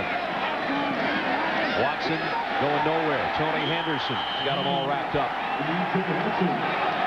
Matt Dyson again made a big play to the outside. Dyson, the senior, playing in his last game, turns it back into Henderson, and Henderson comes in and makes the play from the inside. Tony didn't start the game, but comes up with a big drop there, a loss of 5. You should go over and thank Matt Dyson, because the middle guard type position, defensive tackle, isn't going to make it unless Dyson turns it back to him. Good team defense. We said earlier, Dyson's had some injury problems the last couple of years, but you looked at him, and when you saw him healthy, you just said, boy, this is a guy that's just a dominating football player, and he's kind of showing it tonight. Yeah. Gary Moeller and Lloyd Carr both said he was the key to our defense early. He was bumped up and bruised, but it looks like he's doing it tonight. Second down at 15, way back at the 8-yard line. Anthony Hill from his own end zone, steps up, fires, got a man wide open, tight end. Across the 45 out near midfield is Justin Shull, who again found himself with nobody home. And it's a first down, Colorado State. Again, that is the key to the Colorado State offense, is letting Anthony Hill make plays outside of the designed play. This time he goes, he's looking left, he scrambles out, and then somehow he remembers that he's got the tight end to his left, to his right over there. How he knew he'd be open, I have no idea, but he has a special feel when he moves out of the pocket. So Shull's got a couple of big catches, 27 and now 42. And at the 49-yard line, first down, Colorado State. Play action. Hill zips it complete down to the 38-yard line, and this one's Eric Olson. 12-yard pickup. So Colorado State's got something working offensively. This is a get back in the game drive for Colorado State. This is an important drive as any they'll have the rest of the game to show that this is still a football game. That'd be a little trite on our part to bring up the fact that against teams like Fresno State and Wyoming, Colorado State found themselves in the same situation, getting buried by the opposition and coming back to somehow find a way to win in a high-scoring game. Long way to go in this one, but they're trying to fight back into it. This time Michigan State in that outside blitz. Anthony Hill audible. Let's see if it goes. No, here it comes. Here it comes. Better get rid of it. Steps up. And now Irons will bring him down. But he got a couple as he did a little side shuffle, scramble forward. Lloyd Carr has a very nice disguise blitz right here. It's given Colorado State trouble again. From the outside, two guys come inside. The defensive tackles and Steve Morrison, the linebacker, drop out of it. Anthony Hill checks to an audible. He thinks he can get the slant in. It's zone defense. Defense wins by a good call by Lloyd Carr. 26-yard line. 2nd down and 8. Tony Henderson of the Wolverines defense trying to dig in on Colorado State. The upstarts and the WAC champions. Draw play. Watson. Irons planted it as he maybe got a yard and a half. Irons only a sophomore out of Woodlands, Texas, 6'1", 221. And they think he's going to be a great linebacker before he leaves. He really closes on the ball well. He's a great tackler. I think if there's one thing the Michigan coaches would like to see from this team in 1995 is better tackling from their secondary and linebackers with guys in space. That's how they want players to tackle like Irons did on that play. 3rd down and 7. Colorado State's got to have this one. They might be in two down territory. I don't think there's any doubt. Under 7 minutes, 3rd quarter. Hill flushed out again, this time by Horn, and throws on a run. Got his man, Burkett. 1st down. Boy, that was an amazing one. He was running full speed. First of all, he was almost sacked, and then he threw away from his body and put it right there to make the play. Anthony Hill is not going to let his team go down quietly. If they do, don't go down at all. He runs away from Horn this time, gets to the outside. He's running as fast as he can, and then throws across his body. Those are one of the ones when they get intercepted, they go, Anthony, Anthony, I told you never to do that. Anthony threw that one so hard he sacked himself. But when they work, they all clap for him. That one worked for a 1st down. He's hit his last 4 as Anthony Hill. 1st down at the 23-yard line of Michigan. Straight drop, lofts it out, nobody there. Burkett and Shull were kind of in the same area, one wide receiver and one tight end, but will be incomplete and 2nd down coming up. Anthony Hill playing in his hometown here in San Diego. Went to University City High School in San Diego, and actually Colorado State well represented from this area as they've got 5 starters and 16 players, as a matter of fact, overall from San Diego. So you talk about a recruiting tool. Win the WAC, come into this area where you do so well and have the team playing in the Holiday Bowl. And in fact, all 16 of those San Diego players were team captains tonight. Here comes a full blitz. Hill lofts it, fade to the corner. Broken up, flag down. Interference will be called, I believe, on Woodrow Hankins. Hankins had no idea where that ball was. That's a pretty good penalty right there. Matt Phillips is the guy he's covering, but it's only going to be a penalty. They're outside the 20-yard line, so it'll be a 10-yard penalty.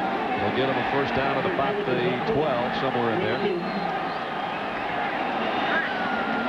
Ball's thrown up high, man-to-man coverage. You see Hankins isn't even looking at the ball. He's just going, please don't let him score. Ball could have been caught by Phillips, but that's what you do. You have man-to-man coverage. You put it up high. Your guy is looking at the ball. The defender is not. Automatic 1st down. And let's see where they will spot it. Well, they walk inside the 10. I didn't think it was going to get down that deep, but it is. It's down at the 8-yard line.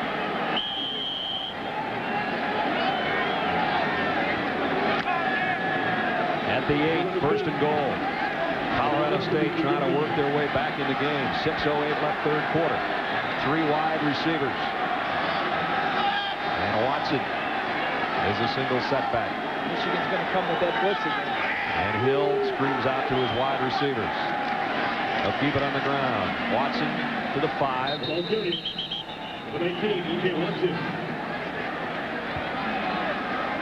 Glenn Steele, number 81, made the tackle.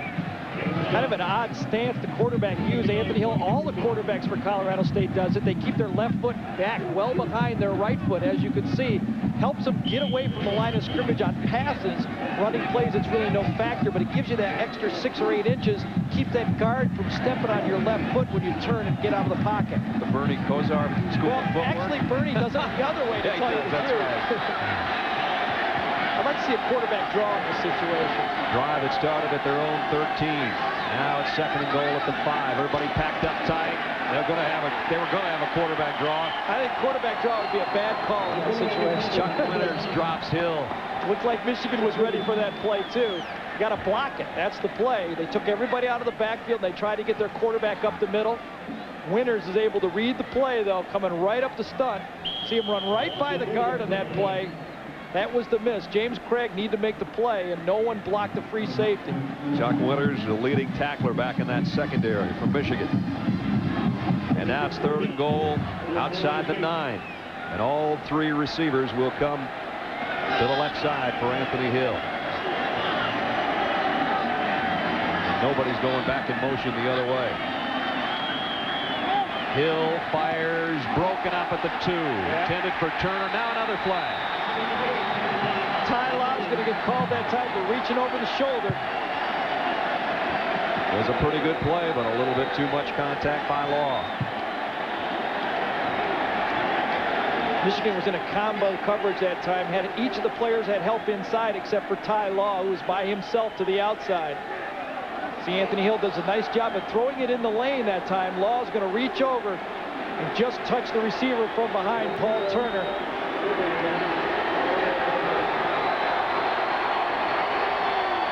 Not bad, but by law, you can't do that. So it's 1st and goal at the 2-yard line. They have found very little success on the ground, but Watson is the lone setback.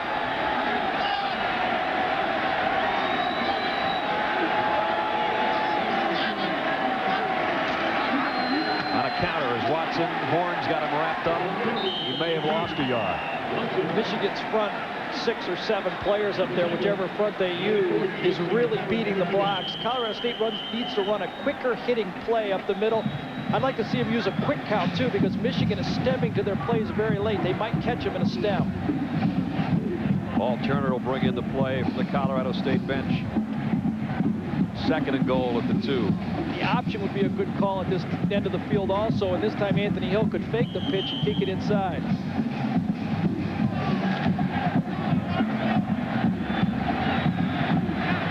Turner and Burkett to the left. Olsen to the right. 2nd and goal, Rams at the Wolverine 2-yard line. Hill rolls left, fires over Burkett's outstretched arm. The boys, Anthony Hill upset with himself, or maybe he's upset with the officials.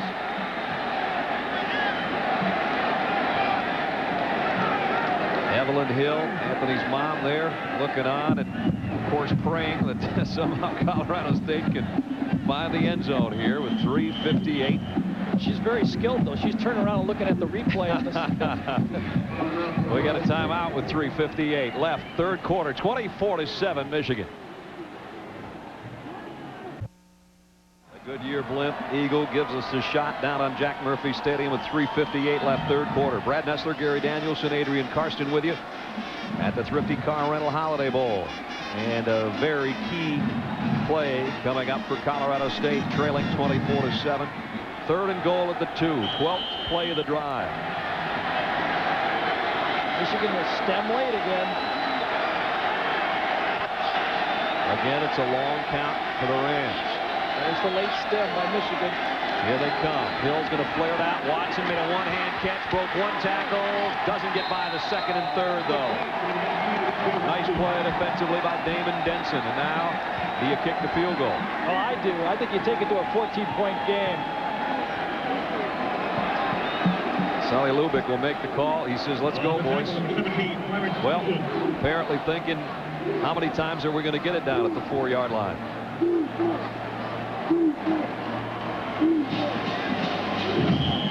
So now the guy that they say is the playmaker that they rely on so heavily, the 5'11" senior, Anthony Hill, will be called upon on 4th and goal, the 4-yard line.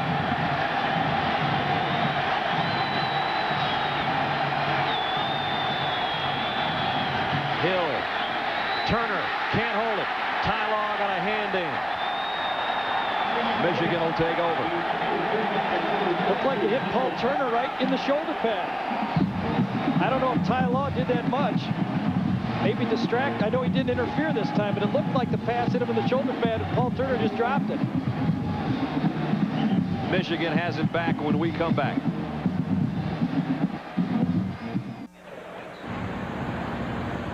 Gaslamp District here in San Diego, the historic heart of the downtown evening life.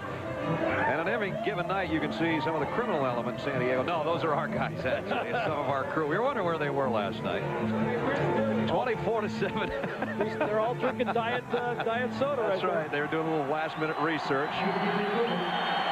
Turner, Paul Turner in the mix there is a guy that dropped what would have been a touchdown pass. Hit him in the pads. Just didn't hold it. So Michigan will take over. From the 4, Wheatley. And a ball came loose at the end. Colorado State covering it, but forward progress out to about the 6. Brad, when Michigan's teammates were congratulating Ty Law on that good defensive play, and Ty Law was walking off a bit sheepishly. And the first look here, you think maybe Law gets his hand across and makes a play. But if you take one more look with a different angle, you're going to see that this pass from Hill to Turner was right on the money, and nothing Ty Law could have done to stop that from a touchdown. Paul Turner just drops it and hit him right in the left shoulder. Tyrone Wheatley got 2. It's 2nd down and 8, Michigan. Here comes the blitz. Flags down, and yeah, I think Michigan jumped that time. Todd Collins upset. Marinero was drawn off by Todd Collins. 2:18 remaining in the 3rd quarter. It's 24-7. Dead ball. False start. Offense. So they'll back it up to kind of a dangerous position now for Michigan. Be around the 3-yard line. And if Colorado State can force a punt by Michigan, think about where that one would come from. Colorado State was blitzing on that play, and that's very dangerous. You pop through with Ty Wheatley, and he's going to run 97 yards. There's no one going to catch him in that second. The penalty story is backed up to the 3. Coming again. Collins play fake, pump fakes. Going long for Amani Toomer. Can't quite find it. Raymond Jackson was back there with him. They ran a stutter and go again, Amani Toomer. The ball was thrown a bit wide, and good coverage that time by Jackson. Stayed with it. So now, if they can hold one more play, that would be a precarious spot from which they would have to punt. Amani Toomer, 5 catches, 8 of them have been aimed at him, and he's got a touchdown mixed in there. Yeah, that one critical drop there that was intercepted right off his hands. And Garrett Sands scooped that one.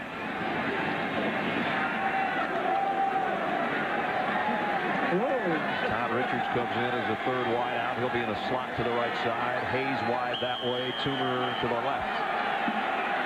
3rd down and 11 for Michigan.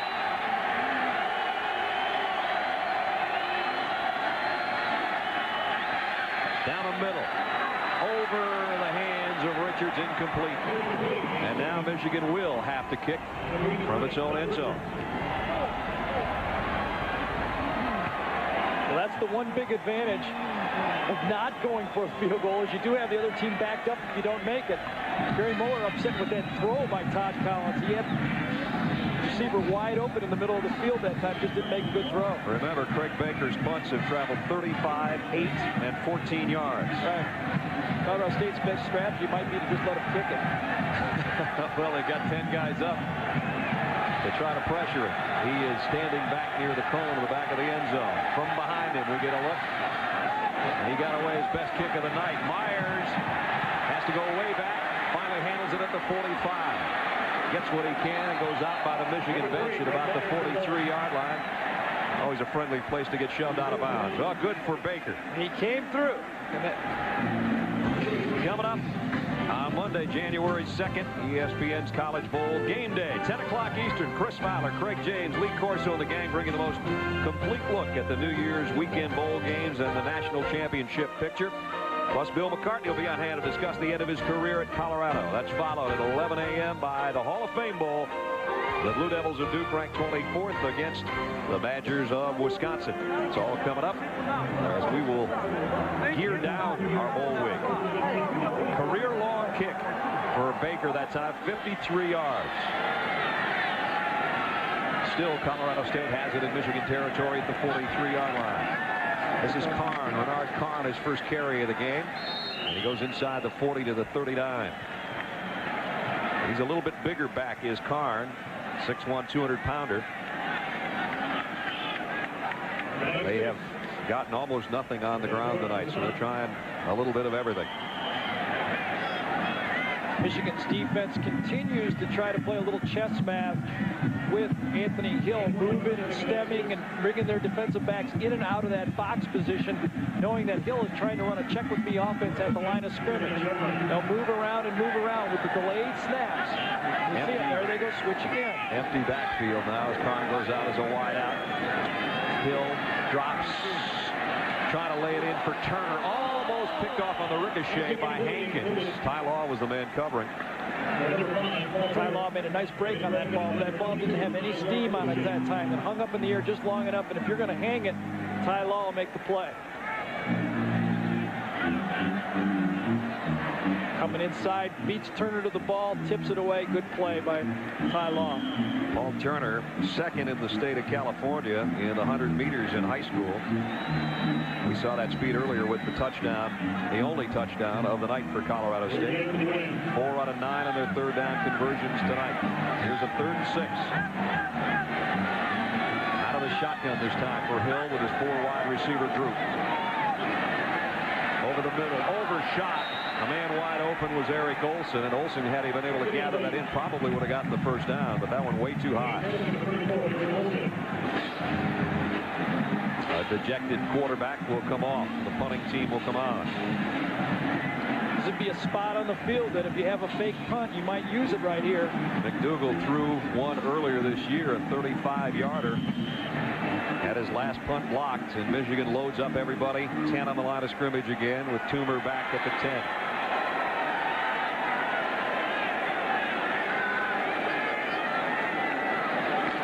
They will kick. And this punt's too good.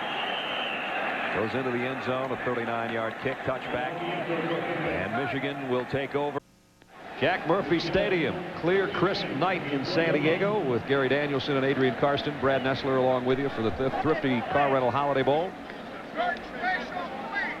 As we said, Colorado State has fought through some adversity and being down in ball games this year, and they do stay ram tough to the end as you see some of the teams that they trailed and were able to come back from behind to win. Yeah, and these two right here, they knew they had to have to win the WAC, and they came from big deficits to win both of those games, Wyoming, of course, and Fresno. Here's an end around of Mercury Hayes. Hayes waiting for a block. Got about 7. The flag flies in late. Let's see if we're going to have a holding call, possibly. He was on the sideline already when that flag came flying in. Face mask.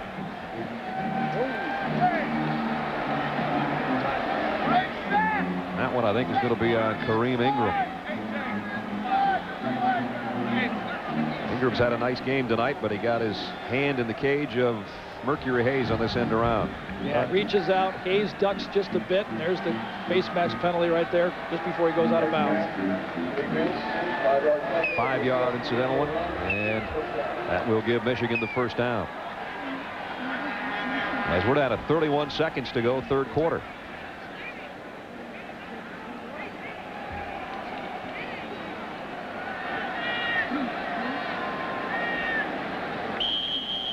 Sonny Lubick knew, you know, the good news was you're going to the WAC championship, you're going to go to the Holly Bowl. The bad news is you're going to face Michigan. That's exactly the way he put it to us. First down at the 33 for the Wolverines. Collins with a play fake and fires out to Richards. Staying with him is Ingram back there in pass coverage to make the play. Only about a 4-yard pickup. And we have probably seen all we're going to see in the third quarter. So again, some key turnovers, a blocked punt, a couple of interceptions, and a couple of fumble recoveries by the Wolverines. 2 of the aforementioned have turned to touchdowns, and at the end of 3, it's the Wolverines 24-7. Its double wishbone suspension elevates your feel of the road. Its multi-valve engine and speed-sensitive steering elevate your sense of control, while its looks, well, they will elevate your mood. Introducing the all-new Dodge Avenger. It's more than just a car. It's an elevator.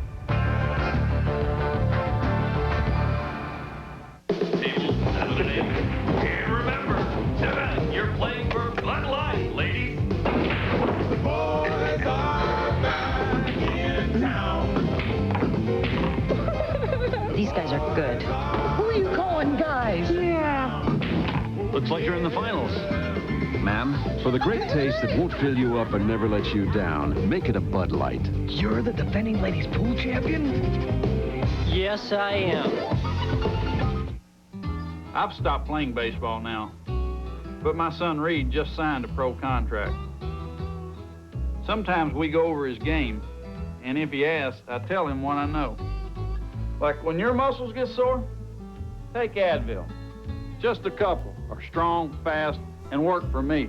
And Advil's gentle on my stomach. If it'll work on these old muscles, then I know it'll work on mine.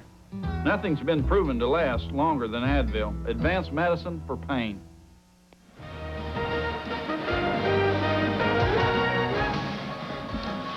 I would say the Goodyear blim's a little bit higher in the air, judging by that shot.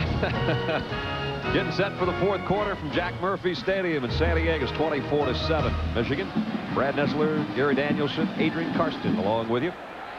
And Michigan with a second down and 5 to the 38-yard line. Ty Wheatley, nothing doing there. And that was Scott Lynch coming up from the secondary to make the hit. Michigan has been going on-balance line and trying to run behind the on-balance line to the left side of the formation, and Colorado State has had nothing. Has had all the answers for those plays. Wheatley has not been able to bust a run into the secondary. Usually when we watch him run play, he gets one out there where he gains 20, 30 yards on a play. He's had nothing tonight. No, he's only got 44 yards on the night. His season low is 50. Third down and 6. Here comes a full blitz on Collins. And he lofts it out to the middle for Toomer, and it's intercepted by Stroh. The little guy's got himself one. Todd Collins did not throw that ball deep enough. Very upset with himself. He knew he had a blitz. He went to the right guy. He just didn't execute it. Flag down 2 at the 35-yard line. He knows he's got no free safety in the middle. He just doesn't throw it far enough. He couldn't hold it any longer. He just needs to throw that ball another 20 yards, and he would have had a play. And here's the call on the penalty.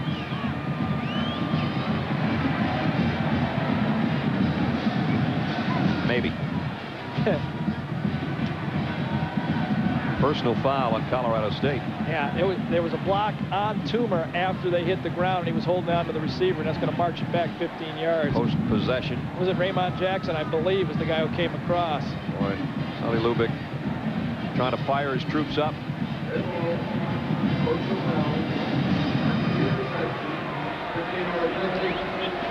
Collins 3 interceptions in his final appearance with that helmet on. Yeah, one of them was meaningless right at the end of the half, but the other two, were plays, a bounce right off of Amani Toomer one time, a perfect pass, and then this one where he did the right thing mentally, just didn't execute the throw, the depth of the throw. Now Colorado State with a turnover will work from its own 17-yard line, but time is on Michigan's side, obviously. 14-14 left. They're going to have to take it down the field in a relative short amount of time and then try to do it a couple more times. Easier said than done. Watson runs out now as a fourth wide out. Hill in trouble, and down he goes. Loss of about 6. Jason Horn and Matt Dyson. And boy, those two played a game. They really have. Matt Dyson, this is as well as I've seen him play all year. Maybe it's as healthy as he's been all year, too, though. Michigan's defensive secondary did a nice job that time, too, dropping into a zone. Their adjustment to this empty backfield is to go 3 deep, 5 underneath, and just play zone defense, and they seem pretty comfortable with it.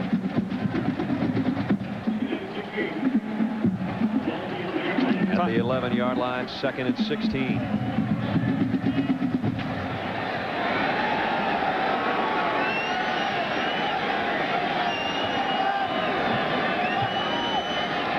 Hill on a draw play to Watson. With those wide gaps for the Michigan front, he found a little room, but he still only got about 4 yards. Yeah, Johnson made the tackle. Ian Watson jaw a little bit. Yeah, it's nice to jaw when you're up 24-7. That's right. Been impressed with Michigan's tackling in the secondary. I know that's been a concern from.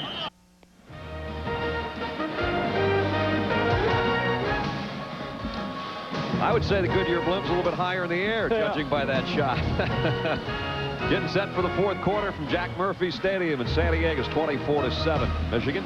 Brad Nessler, Gary Danielson, Adrian Karsten along with you. And Michigan with a second down and 5 to the 38-yard line. Ty Wheatley, nothing doing there. And that was Scott Lynch coming up from the secondary to make the hit. Michigan has been going on-balance line and trying to run behind the on-balance line to the left side of the formation, and Colorado State has had nothing. Has had all the answers for those plays. Wheatley has not been able to bust a run into the secondary. Usually when we watch him run play, he gets one out there where he gains 20, 30 yards on a play. He's had nothing tonight. No, he's only got 44 yards on the night. His season low is 50. Third down and 6. Here comes a full blitz on Collins. And he lofts it out to the middle for Toomer, and it's intercepted by Stroh. The little guy's got himself one. Todd Collins did not throw that ball deep enough. Very upset with himself. He knew he had a blitz. He went to the right guy. He just didn't execute it.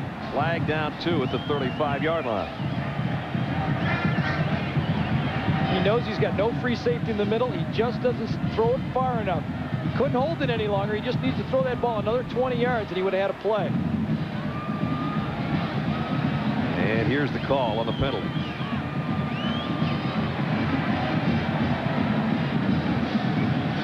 Maybe. Personal foul on Colorado State. Yeah, there was a block on Toomer after they hit the ground, and he was holding on to the receiver, and that's going to march it back 15 yards. Post-possession. Was it Raymond Jackson, I believe, was the guy who came across. Boy, Sonny Lubick trying to fire his troops up.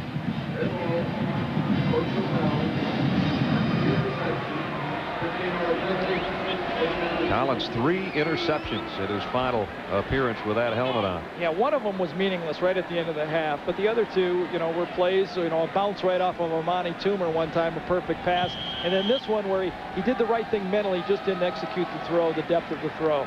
Now Colorado State with a turnover will work from its own 17-yard line, but time is on Michigan's side, obviously. 14-14 left. They're going to have to take it down the field in a relative short amount of time and try to do it a couple more times. Easier said than done. Watson runs out now as a 4th wide out. Hill in trouble, and down he goes. Loss of about 6. Jason Horn and Matt Dyson. And boy, those two played a game. They really have. Matt Dyson, this is as well as I've seen him play all year. Maybe it's as healthy as he's been all year, too, though. Michigan's defensive secondary did a nice job that time, too, dropping into a zone. Their adjustment to this empty backfield is to go 3 deep, 5 underneath, and just play zone defense, and they seem pretty comfortable with it.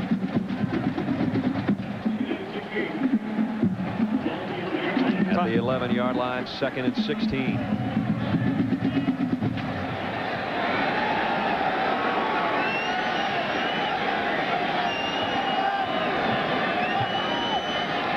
Hill on a draw play to Watson. With those wide gaps for the Michigan front, he found a little room, but he still only got about 4 yards. Yeah, Johnson made the tackle. Ian Watson jaw a little bit. Yeah, it's nice to jaw when you're up 24-7. That's right. Been impressed with Michigan's tackling in the secondary. I know that's been a concern from Gary Moeller, is the toughness of his defense. It seems to me that tonight they've been tackling real well in the secondary. So now it's 3rd down and a dozen from the 15-yard line.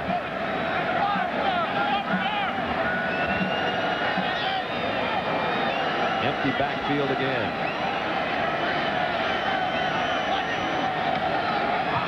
Anthony Hill, deep middle for his tight end, and he got him again. Schultz having a huge night, 3 catches. That one's all the way to the 46-yard line.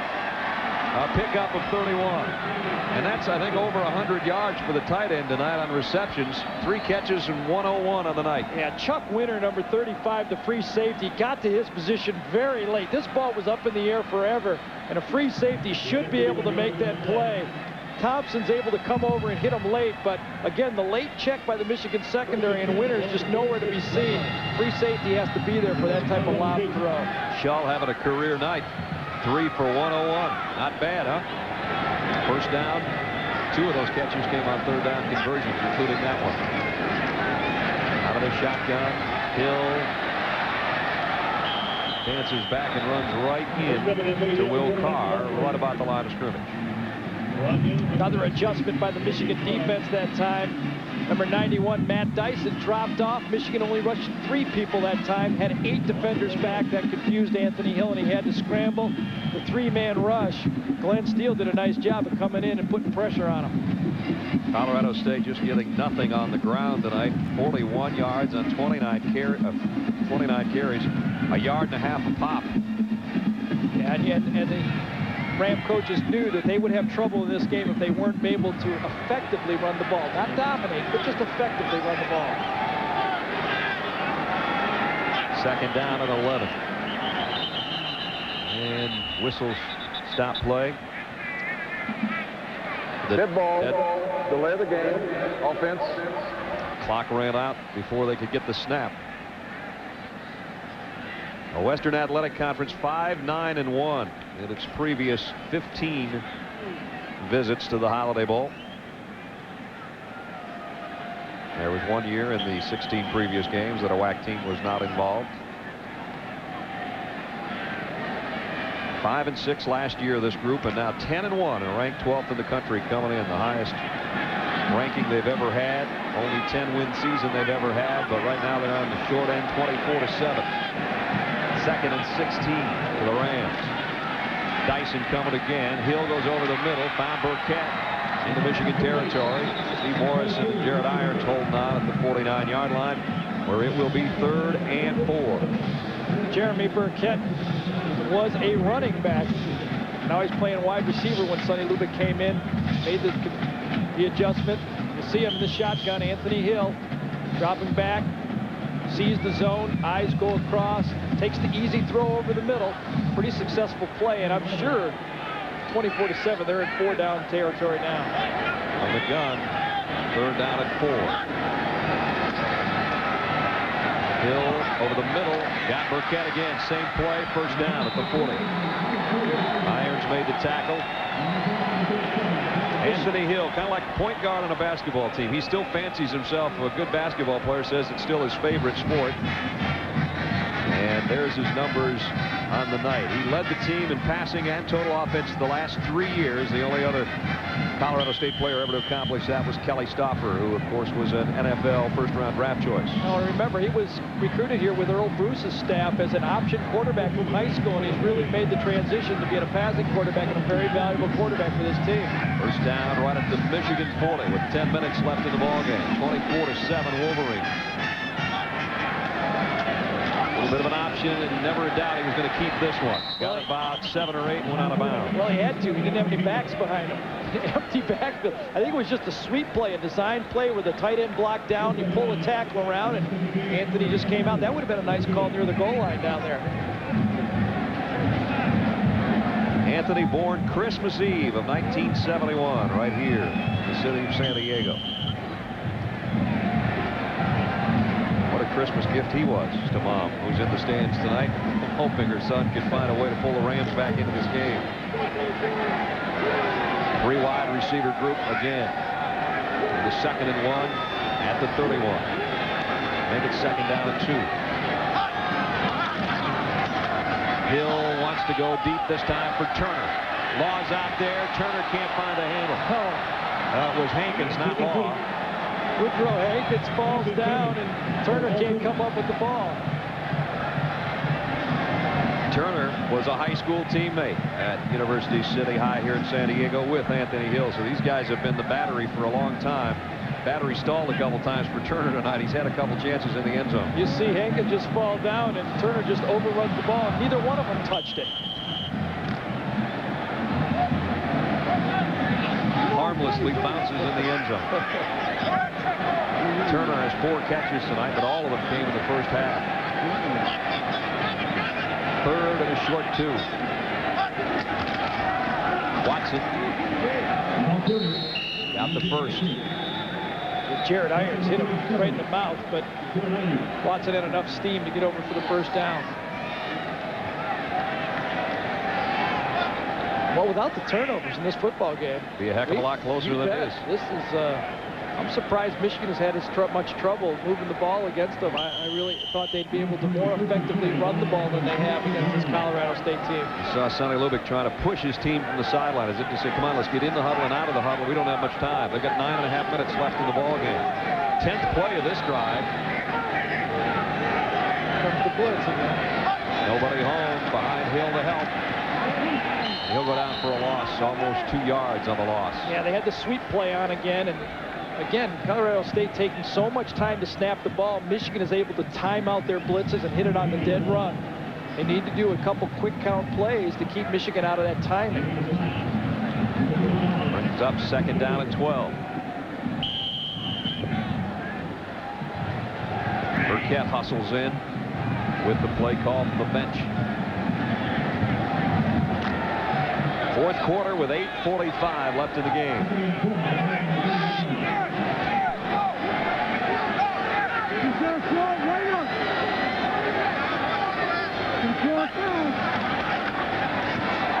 Hill fires, incomplete, intended for Burkett, who was shadowed out there defensively by Deion Johnson. Phillips, intended receiver, I beg your pardon. The same stretch play, all the receivers going down the hashes, man-to-man coverage that time with a free safety in the middle. Fairly good coverage by Michigan. You were talking with Dave Lay, the offensive coordinator, about how Colorado State likes to put a lot of air under their passes when they go deep. Very similar to how San Diego State used to attack the man-to-man coverage. If there's not a free safety, throw it up in the air. We've seen twice Colorado State had opportunities to catch the balls for touchdowns, just didn't come up with it. Rams are 3 for 3 on 3rd down on this drive, but they got 3rd and 12 here, and look out, here comes Irons. And he scared Hill enough that when he wheeled around to try to find his balance, he found the 42-yard line instead. Well, I'll tell you, Lloyd Carr's having a hot game in this game. He's pulling out all the right blitzes at the right time, and he's making a lot of good calls. Irons is going to come from the inside and just streak to the outside. Get there just at the time. You see Irons up to the top of your screen, number 37, comes in. The offensive lineman, Mark Donnelly, comes out late. Hill tries to get out of the pocket, but it's too late. No doubt some steam in that iron. 4th down, punt coming up from McDougal. And Toomer with a fair catch will take it at about the 8-yard line. 24-7 Michigan. They've got things under control.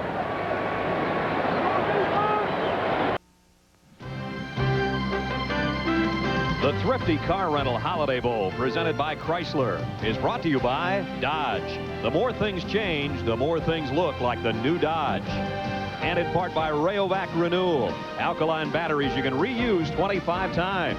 Rayovac Renewal. Smart move. Brad Nessler, Gary Danielson, Adrian Karsten with you at the Thrifty Car Rental Holiday Bowl, where Michigan controls 24-7 with just 7:46 left in the football game. Tough night for Anthony Hill in his hometown. There have been some opportunities.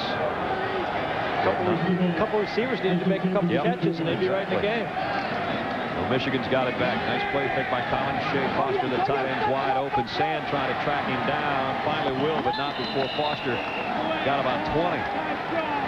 Let's check in with Adrian Karsten. Brad, back behind the Big Ten bench appropriately. I'm with the most recent inductee into the Holiday Bowl Hall of Fame, Iowa head coach Hayden Fry. Coach, after you guys got out of the cornfields, of the 3 times you played out here, now you like living life on the edge. 2-point wins? Well, Adrian, we've had some great games out here. We did defeat the Western Athletic Conference champion in 2 games by 1 point, coming behind in the last minute of play. One of the games we had to go for 2 points. And then we had a 3rd game with BYU, with Ty Dittmer and that group. We had to intercept a pass in the end zone to preserve a 13-13 tie. That 86 game, the field goal to win the game, I think is most memorable.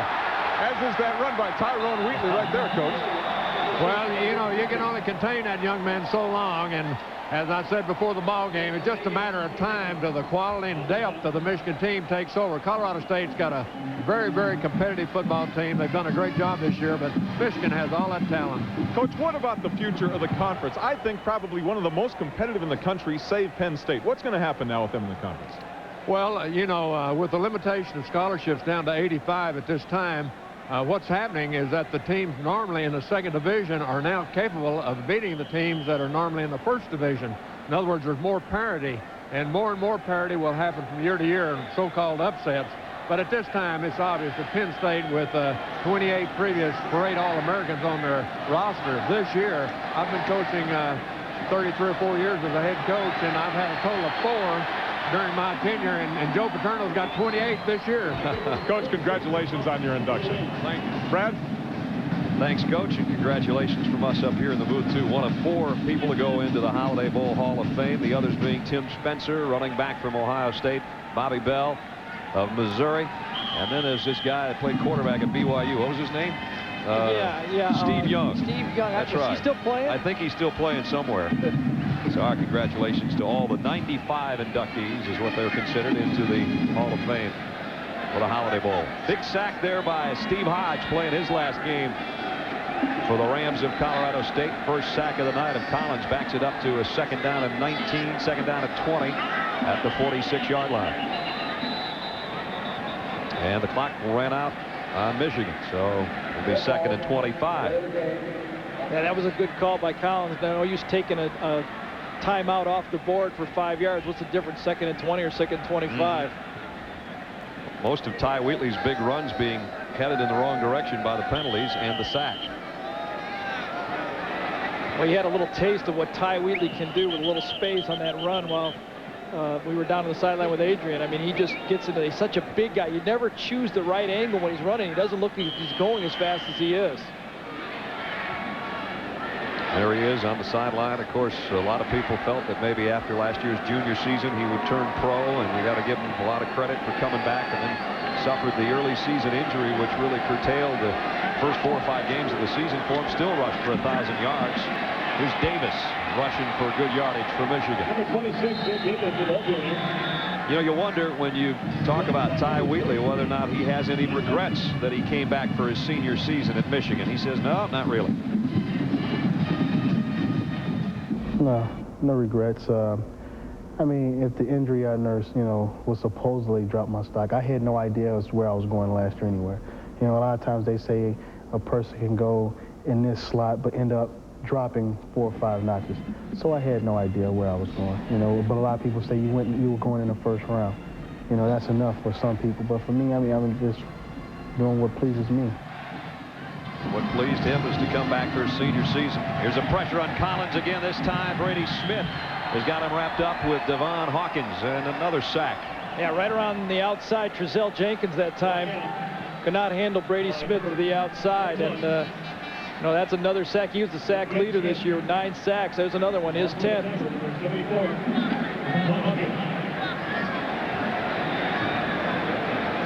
Coming right off the left corner. Todd Collins never sees him, beats him off the line of scrimmage. Jenkins gets off a bit late, grabs him from the outside, gets a big sack.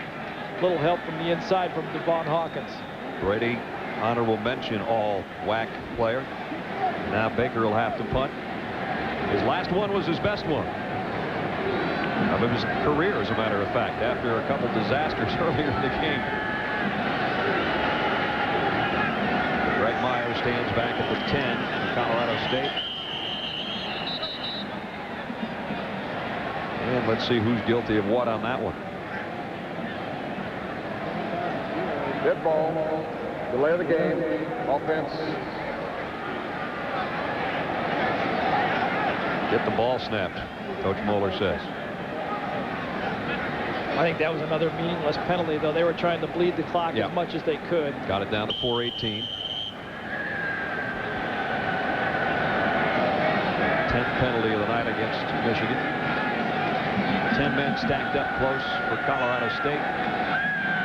Now they shift some people around to see if they can get a rush on the Wolverine punter.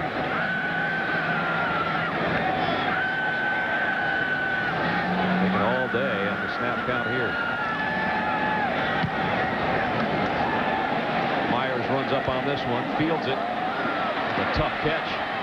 And he only got about 2 yards on the return with 3 minutes and 44 seconds left in the ball game. Colorado State trailing 24-7 and running out of time.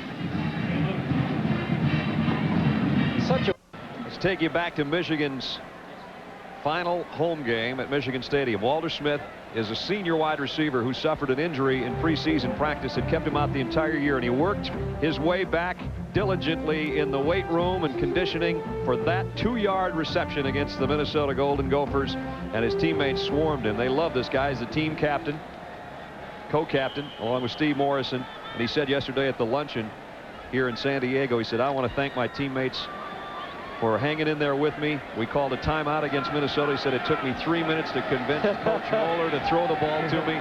He said it's the best 2-yard catch I'll ever have in my life, and he'll remember it forever. I think he's a guy that has a future in pro ball as a special teamer, a Steve Tasker type player. He's an inspirational player, a fearless hitter, and a great blocker for a wide receiver. He's going to get a chance to play. Anthony Hill ran into the man of steel again. Glenn Steele. He's really come on. I know the people back in Michigan were saying, hey, where was this guy earlier? He's really come on. He's going to be a real performer for them next year, just a sophomore. And he's a guy, that front four for Michigan all returns. Zankiewicz, Horn, Steele, and they're going to have a good front four next year. Second down at 14, down near the 3-minute mark. Anthony Hill still trying to pull off something here. Floats it out to Watson. Watson, nice move. Gets down the sideline. EJ goes out at the 33-yard line. Just a little bit short of the first down, I think. Steve Morrison ran him out.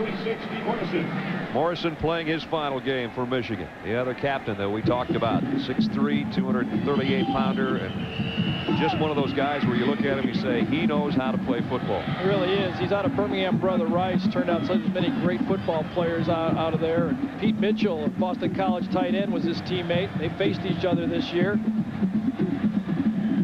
He's had a lot of injuries in his career, and he said the best thing about this year is I got to play the whole season and be a part of it all year. Leading tackler in 9 of 11 regular season games, and came into this contest number 8 all-time on the career tackle chart at Michigan. This is Deion Johnson shaken up, senior corner. The trainer's out to have a look.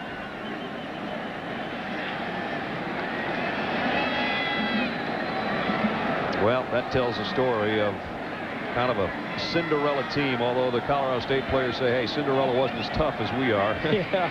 But they crammed their foot in the slipper 10 times in 11 games, but I'm afraid it's the wrong size tonight. Still a remarkable job that Sonny Lubick and his staff have done. And what a turnaround a year can make. They went in there, Tom Jurich, the athletic director, in his first year at Colorado State, and they came in with a tremendous deficit they were looking at. And with the windfall of what has gone on with their season, the fact that all of a sudden they're a hot commodity and on TV and the WAC champions and what they're getting out of this game, and now they're thinking about new facilities. Yeah, that's the key. All of that. Sonny Lubick says that many of the same drapes and carpeting when he left are still there when he came back 12 years later, and he said a great upgrade is going to help his recruiting and keep them competitive in the future. 30-yard. Watson's got the yard and about 7 more. First down out near the 42-yard line. Morrison another tackle, his 6th of the night. And the clock at 2:52. Michigan coming in 7-4, but 17 unanswered points, and you've got to thank the turnovers and the block punt and all the rest. Collins has thrown 3 interceptions, as Gary said. One of them didn't matter much, but the penalties and the turnovers have really done in the Rams. Hill, deep middle, and here's another turnover. Oh, they're going to say that Chuck Winters trapped us.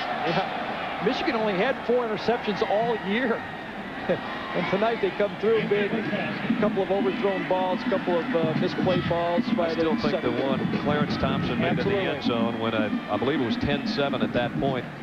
Michigan in front by only a field goal. And a nice game plan, I think, by Lloyd Carr in this game tonight. I don't think he really feared the running game of Colorado State, so he was able to stem wide and do a lot of tricky things with his linebackers. You have to run at Michigan to keep them honest and keep those linebackers in there. Second down and 10. Hill, a quick throw this time to Watson, who spread out as a wide receiver. Kind of a wide receiver screen type thing out there, but nobody out front to block for him. He got what he could, which was about 5 yards. Now they'll run it up to the line of scrimmage without a huddle. 2:24. Clock winding away on the Colorado State season. Got to give the WAC a lot of credit, though. You know, in the past, you thought it was an upset when they were able to beat some of the bigger name schools like in Arizona or Oklahoma, like the 2 bowl victories they've had. And, you know, Michigan may be a little better talent than those 2 teams, but now, you know, it used to be where any team from those big schools could handle a WAC team. Now, you know, it's taking a very good team from those so-called elite teams to handle a good WAC team. Well, Gary Moeller will erase the memories of 10 years ago, too, when Michigan lost to BYU. BYU won the national championship 10 years ago by winning this game. And that was a 24-17 final. And Michigan on the short end, but today it's 24-7 Michigan. 2:10 left, maybe the last time on offense for Colorado State, depending on the outcome of this 4th and 5. Comes that blitz again. Hill's got some green in front of him, throws on the run, got it to Olsen, first down. The zone blitz, guys coming out the corners, the tackles in the middle, linebacker drawing protection and then dropping out of it, has brought Anthony Hill out of the pocket every time. Early in the game, he threw the touchdown pass, but since then, it has caused confusion for the Colorado State offense the rest of the night. At the 41, first down, just over 2 minutes left in the game.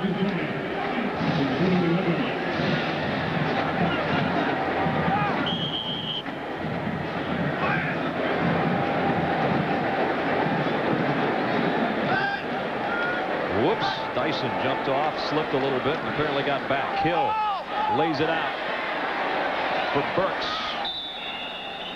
Out of bounds. Clock stop with 1:55. High above. The Goodyear Blimp Eagles been providing our aerial shots tonight. They've been gorgeous. Goodyear Blimps travel over 100,000 miles every year covering major sporting events. Nice to have them with us tonight. Pilot John Creighton, the cameraman Glenn Hampton. Thanks, guys. Have a nice night up in the skies of San Diego. Second down at 10. Football at the 42-yard line of Michigan. And the Wolverines in command, 24-7.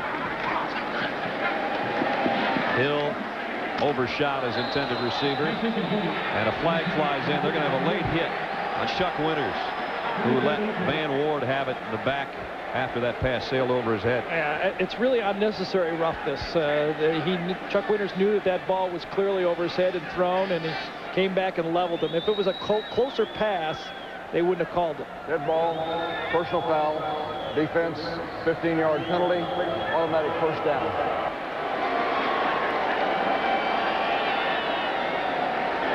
So that'll walk it down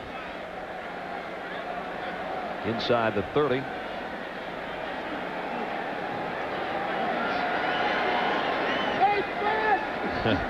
Gary Moeller. Yeah, he wants a holding penalty called on the offensive line right now. Moves it to the 26-yard line. And right now, Colorado State would have to score quickly, try an onside kick in the whole setup with 1:50 left. They're going to send all 3 receivers to the left in Burkett, Olsen, and Turner.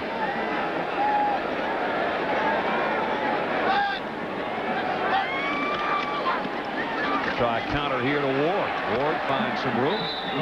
It's inside the 20. Clarence Thompson made the tackle. With the clock running down under 1:40. Well, this will be the last year of the affiliation with the Big Ten and the WAC, and kind of sorry to see this bowl go from the Big Ten. This was a nice third-place bowl, and of course the Big 12 and the Pac-10 will be involved in it with the WAC in the future. There's a Cotton Bowl tie-in now, too, because the first or second place team, and a touchdown, Burkett. Not quite over. A rifle shot that time from Hill to Burkett. So we are going to get to see our onside kick and all the rest. That's the trademark of this team. Mom's high-fiving people in the crowd. Trademark of this team is not quitting, and they're not quitting here with 1:18 left. Right down the middle. Jeremy Burkett comes from the slot on the left side.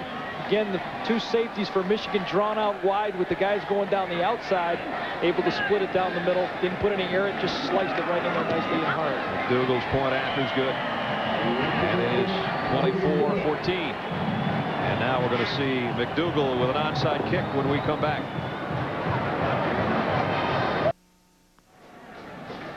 Back in San Diego, the Tunemans Memorial in honor of the folks that helped develop that industry in this part of the country. And I don't think you have to swallow this hook, line, and sinker to know that they're gonna. But Adrian could coming up here. Here we go. Adrian would eat that tuna that size. That's right. Onside kick upcoming, and the good hands team, 9 guys up for Michigan. Napier with the kick, takes the hop. It's loose. I can't believe Michigan got it. Can't believe Colorado State didn't catch that ball. It was right in his hands. Todd Richards covers it for Michigan, and that'll save them the ball game. 1:17 though left to play. Its multi-valve V6 should appeal to all you right brain types, while its large trunk should please those of you on the left. Its double wishbone suspension, right brain. Its split fold-down rear seat, left brain. Dual airbags, decidedly left. Great stereo, definitely right. If you think the new Dodge Avenger is for you, you're right. Or left.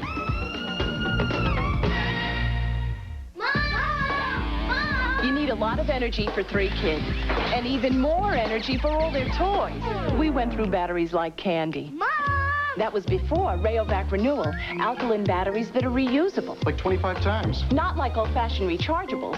Renewals are alkaline, so the charges last longer. The power station's so easy, the kids think it's another toy. Toy? Me, I think of it as a piggy bank. Rayovac Renewal, reusable alkaline batteries. Smart move.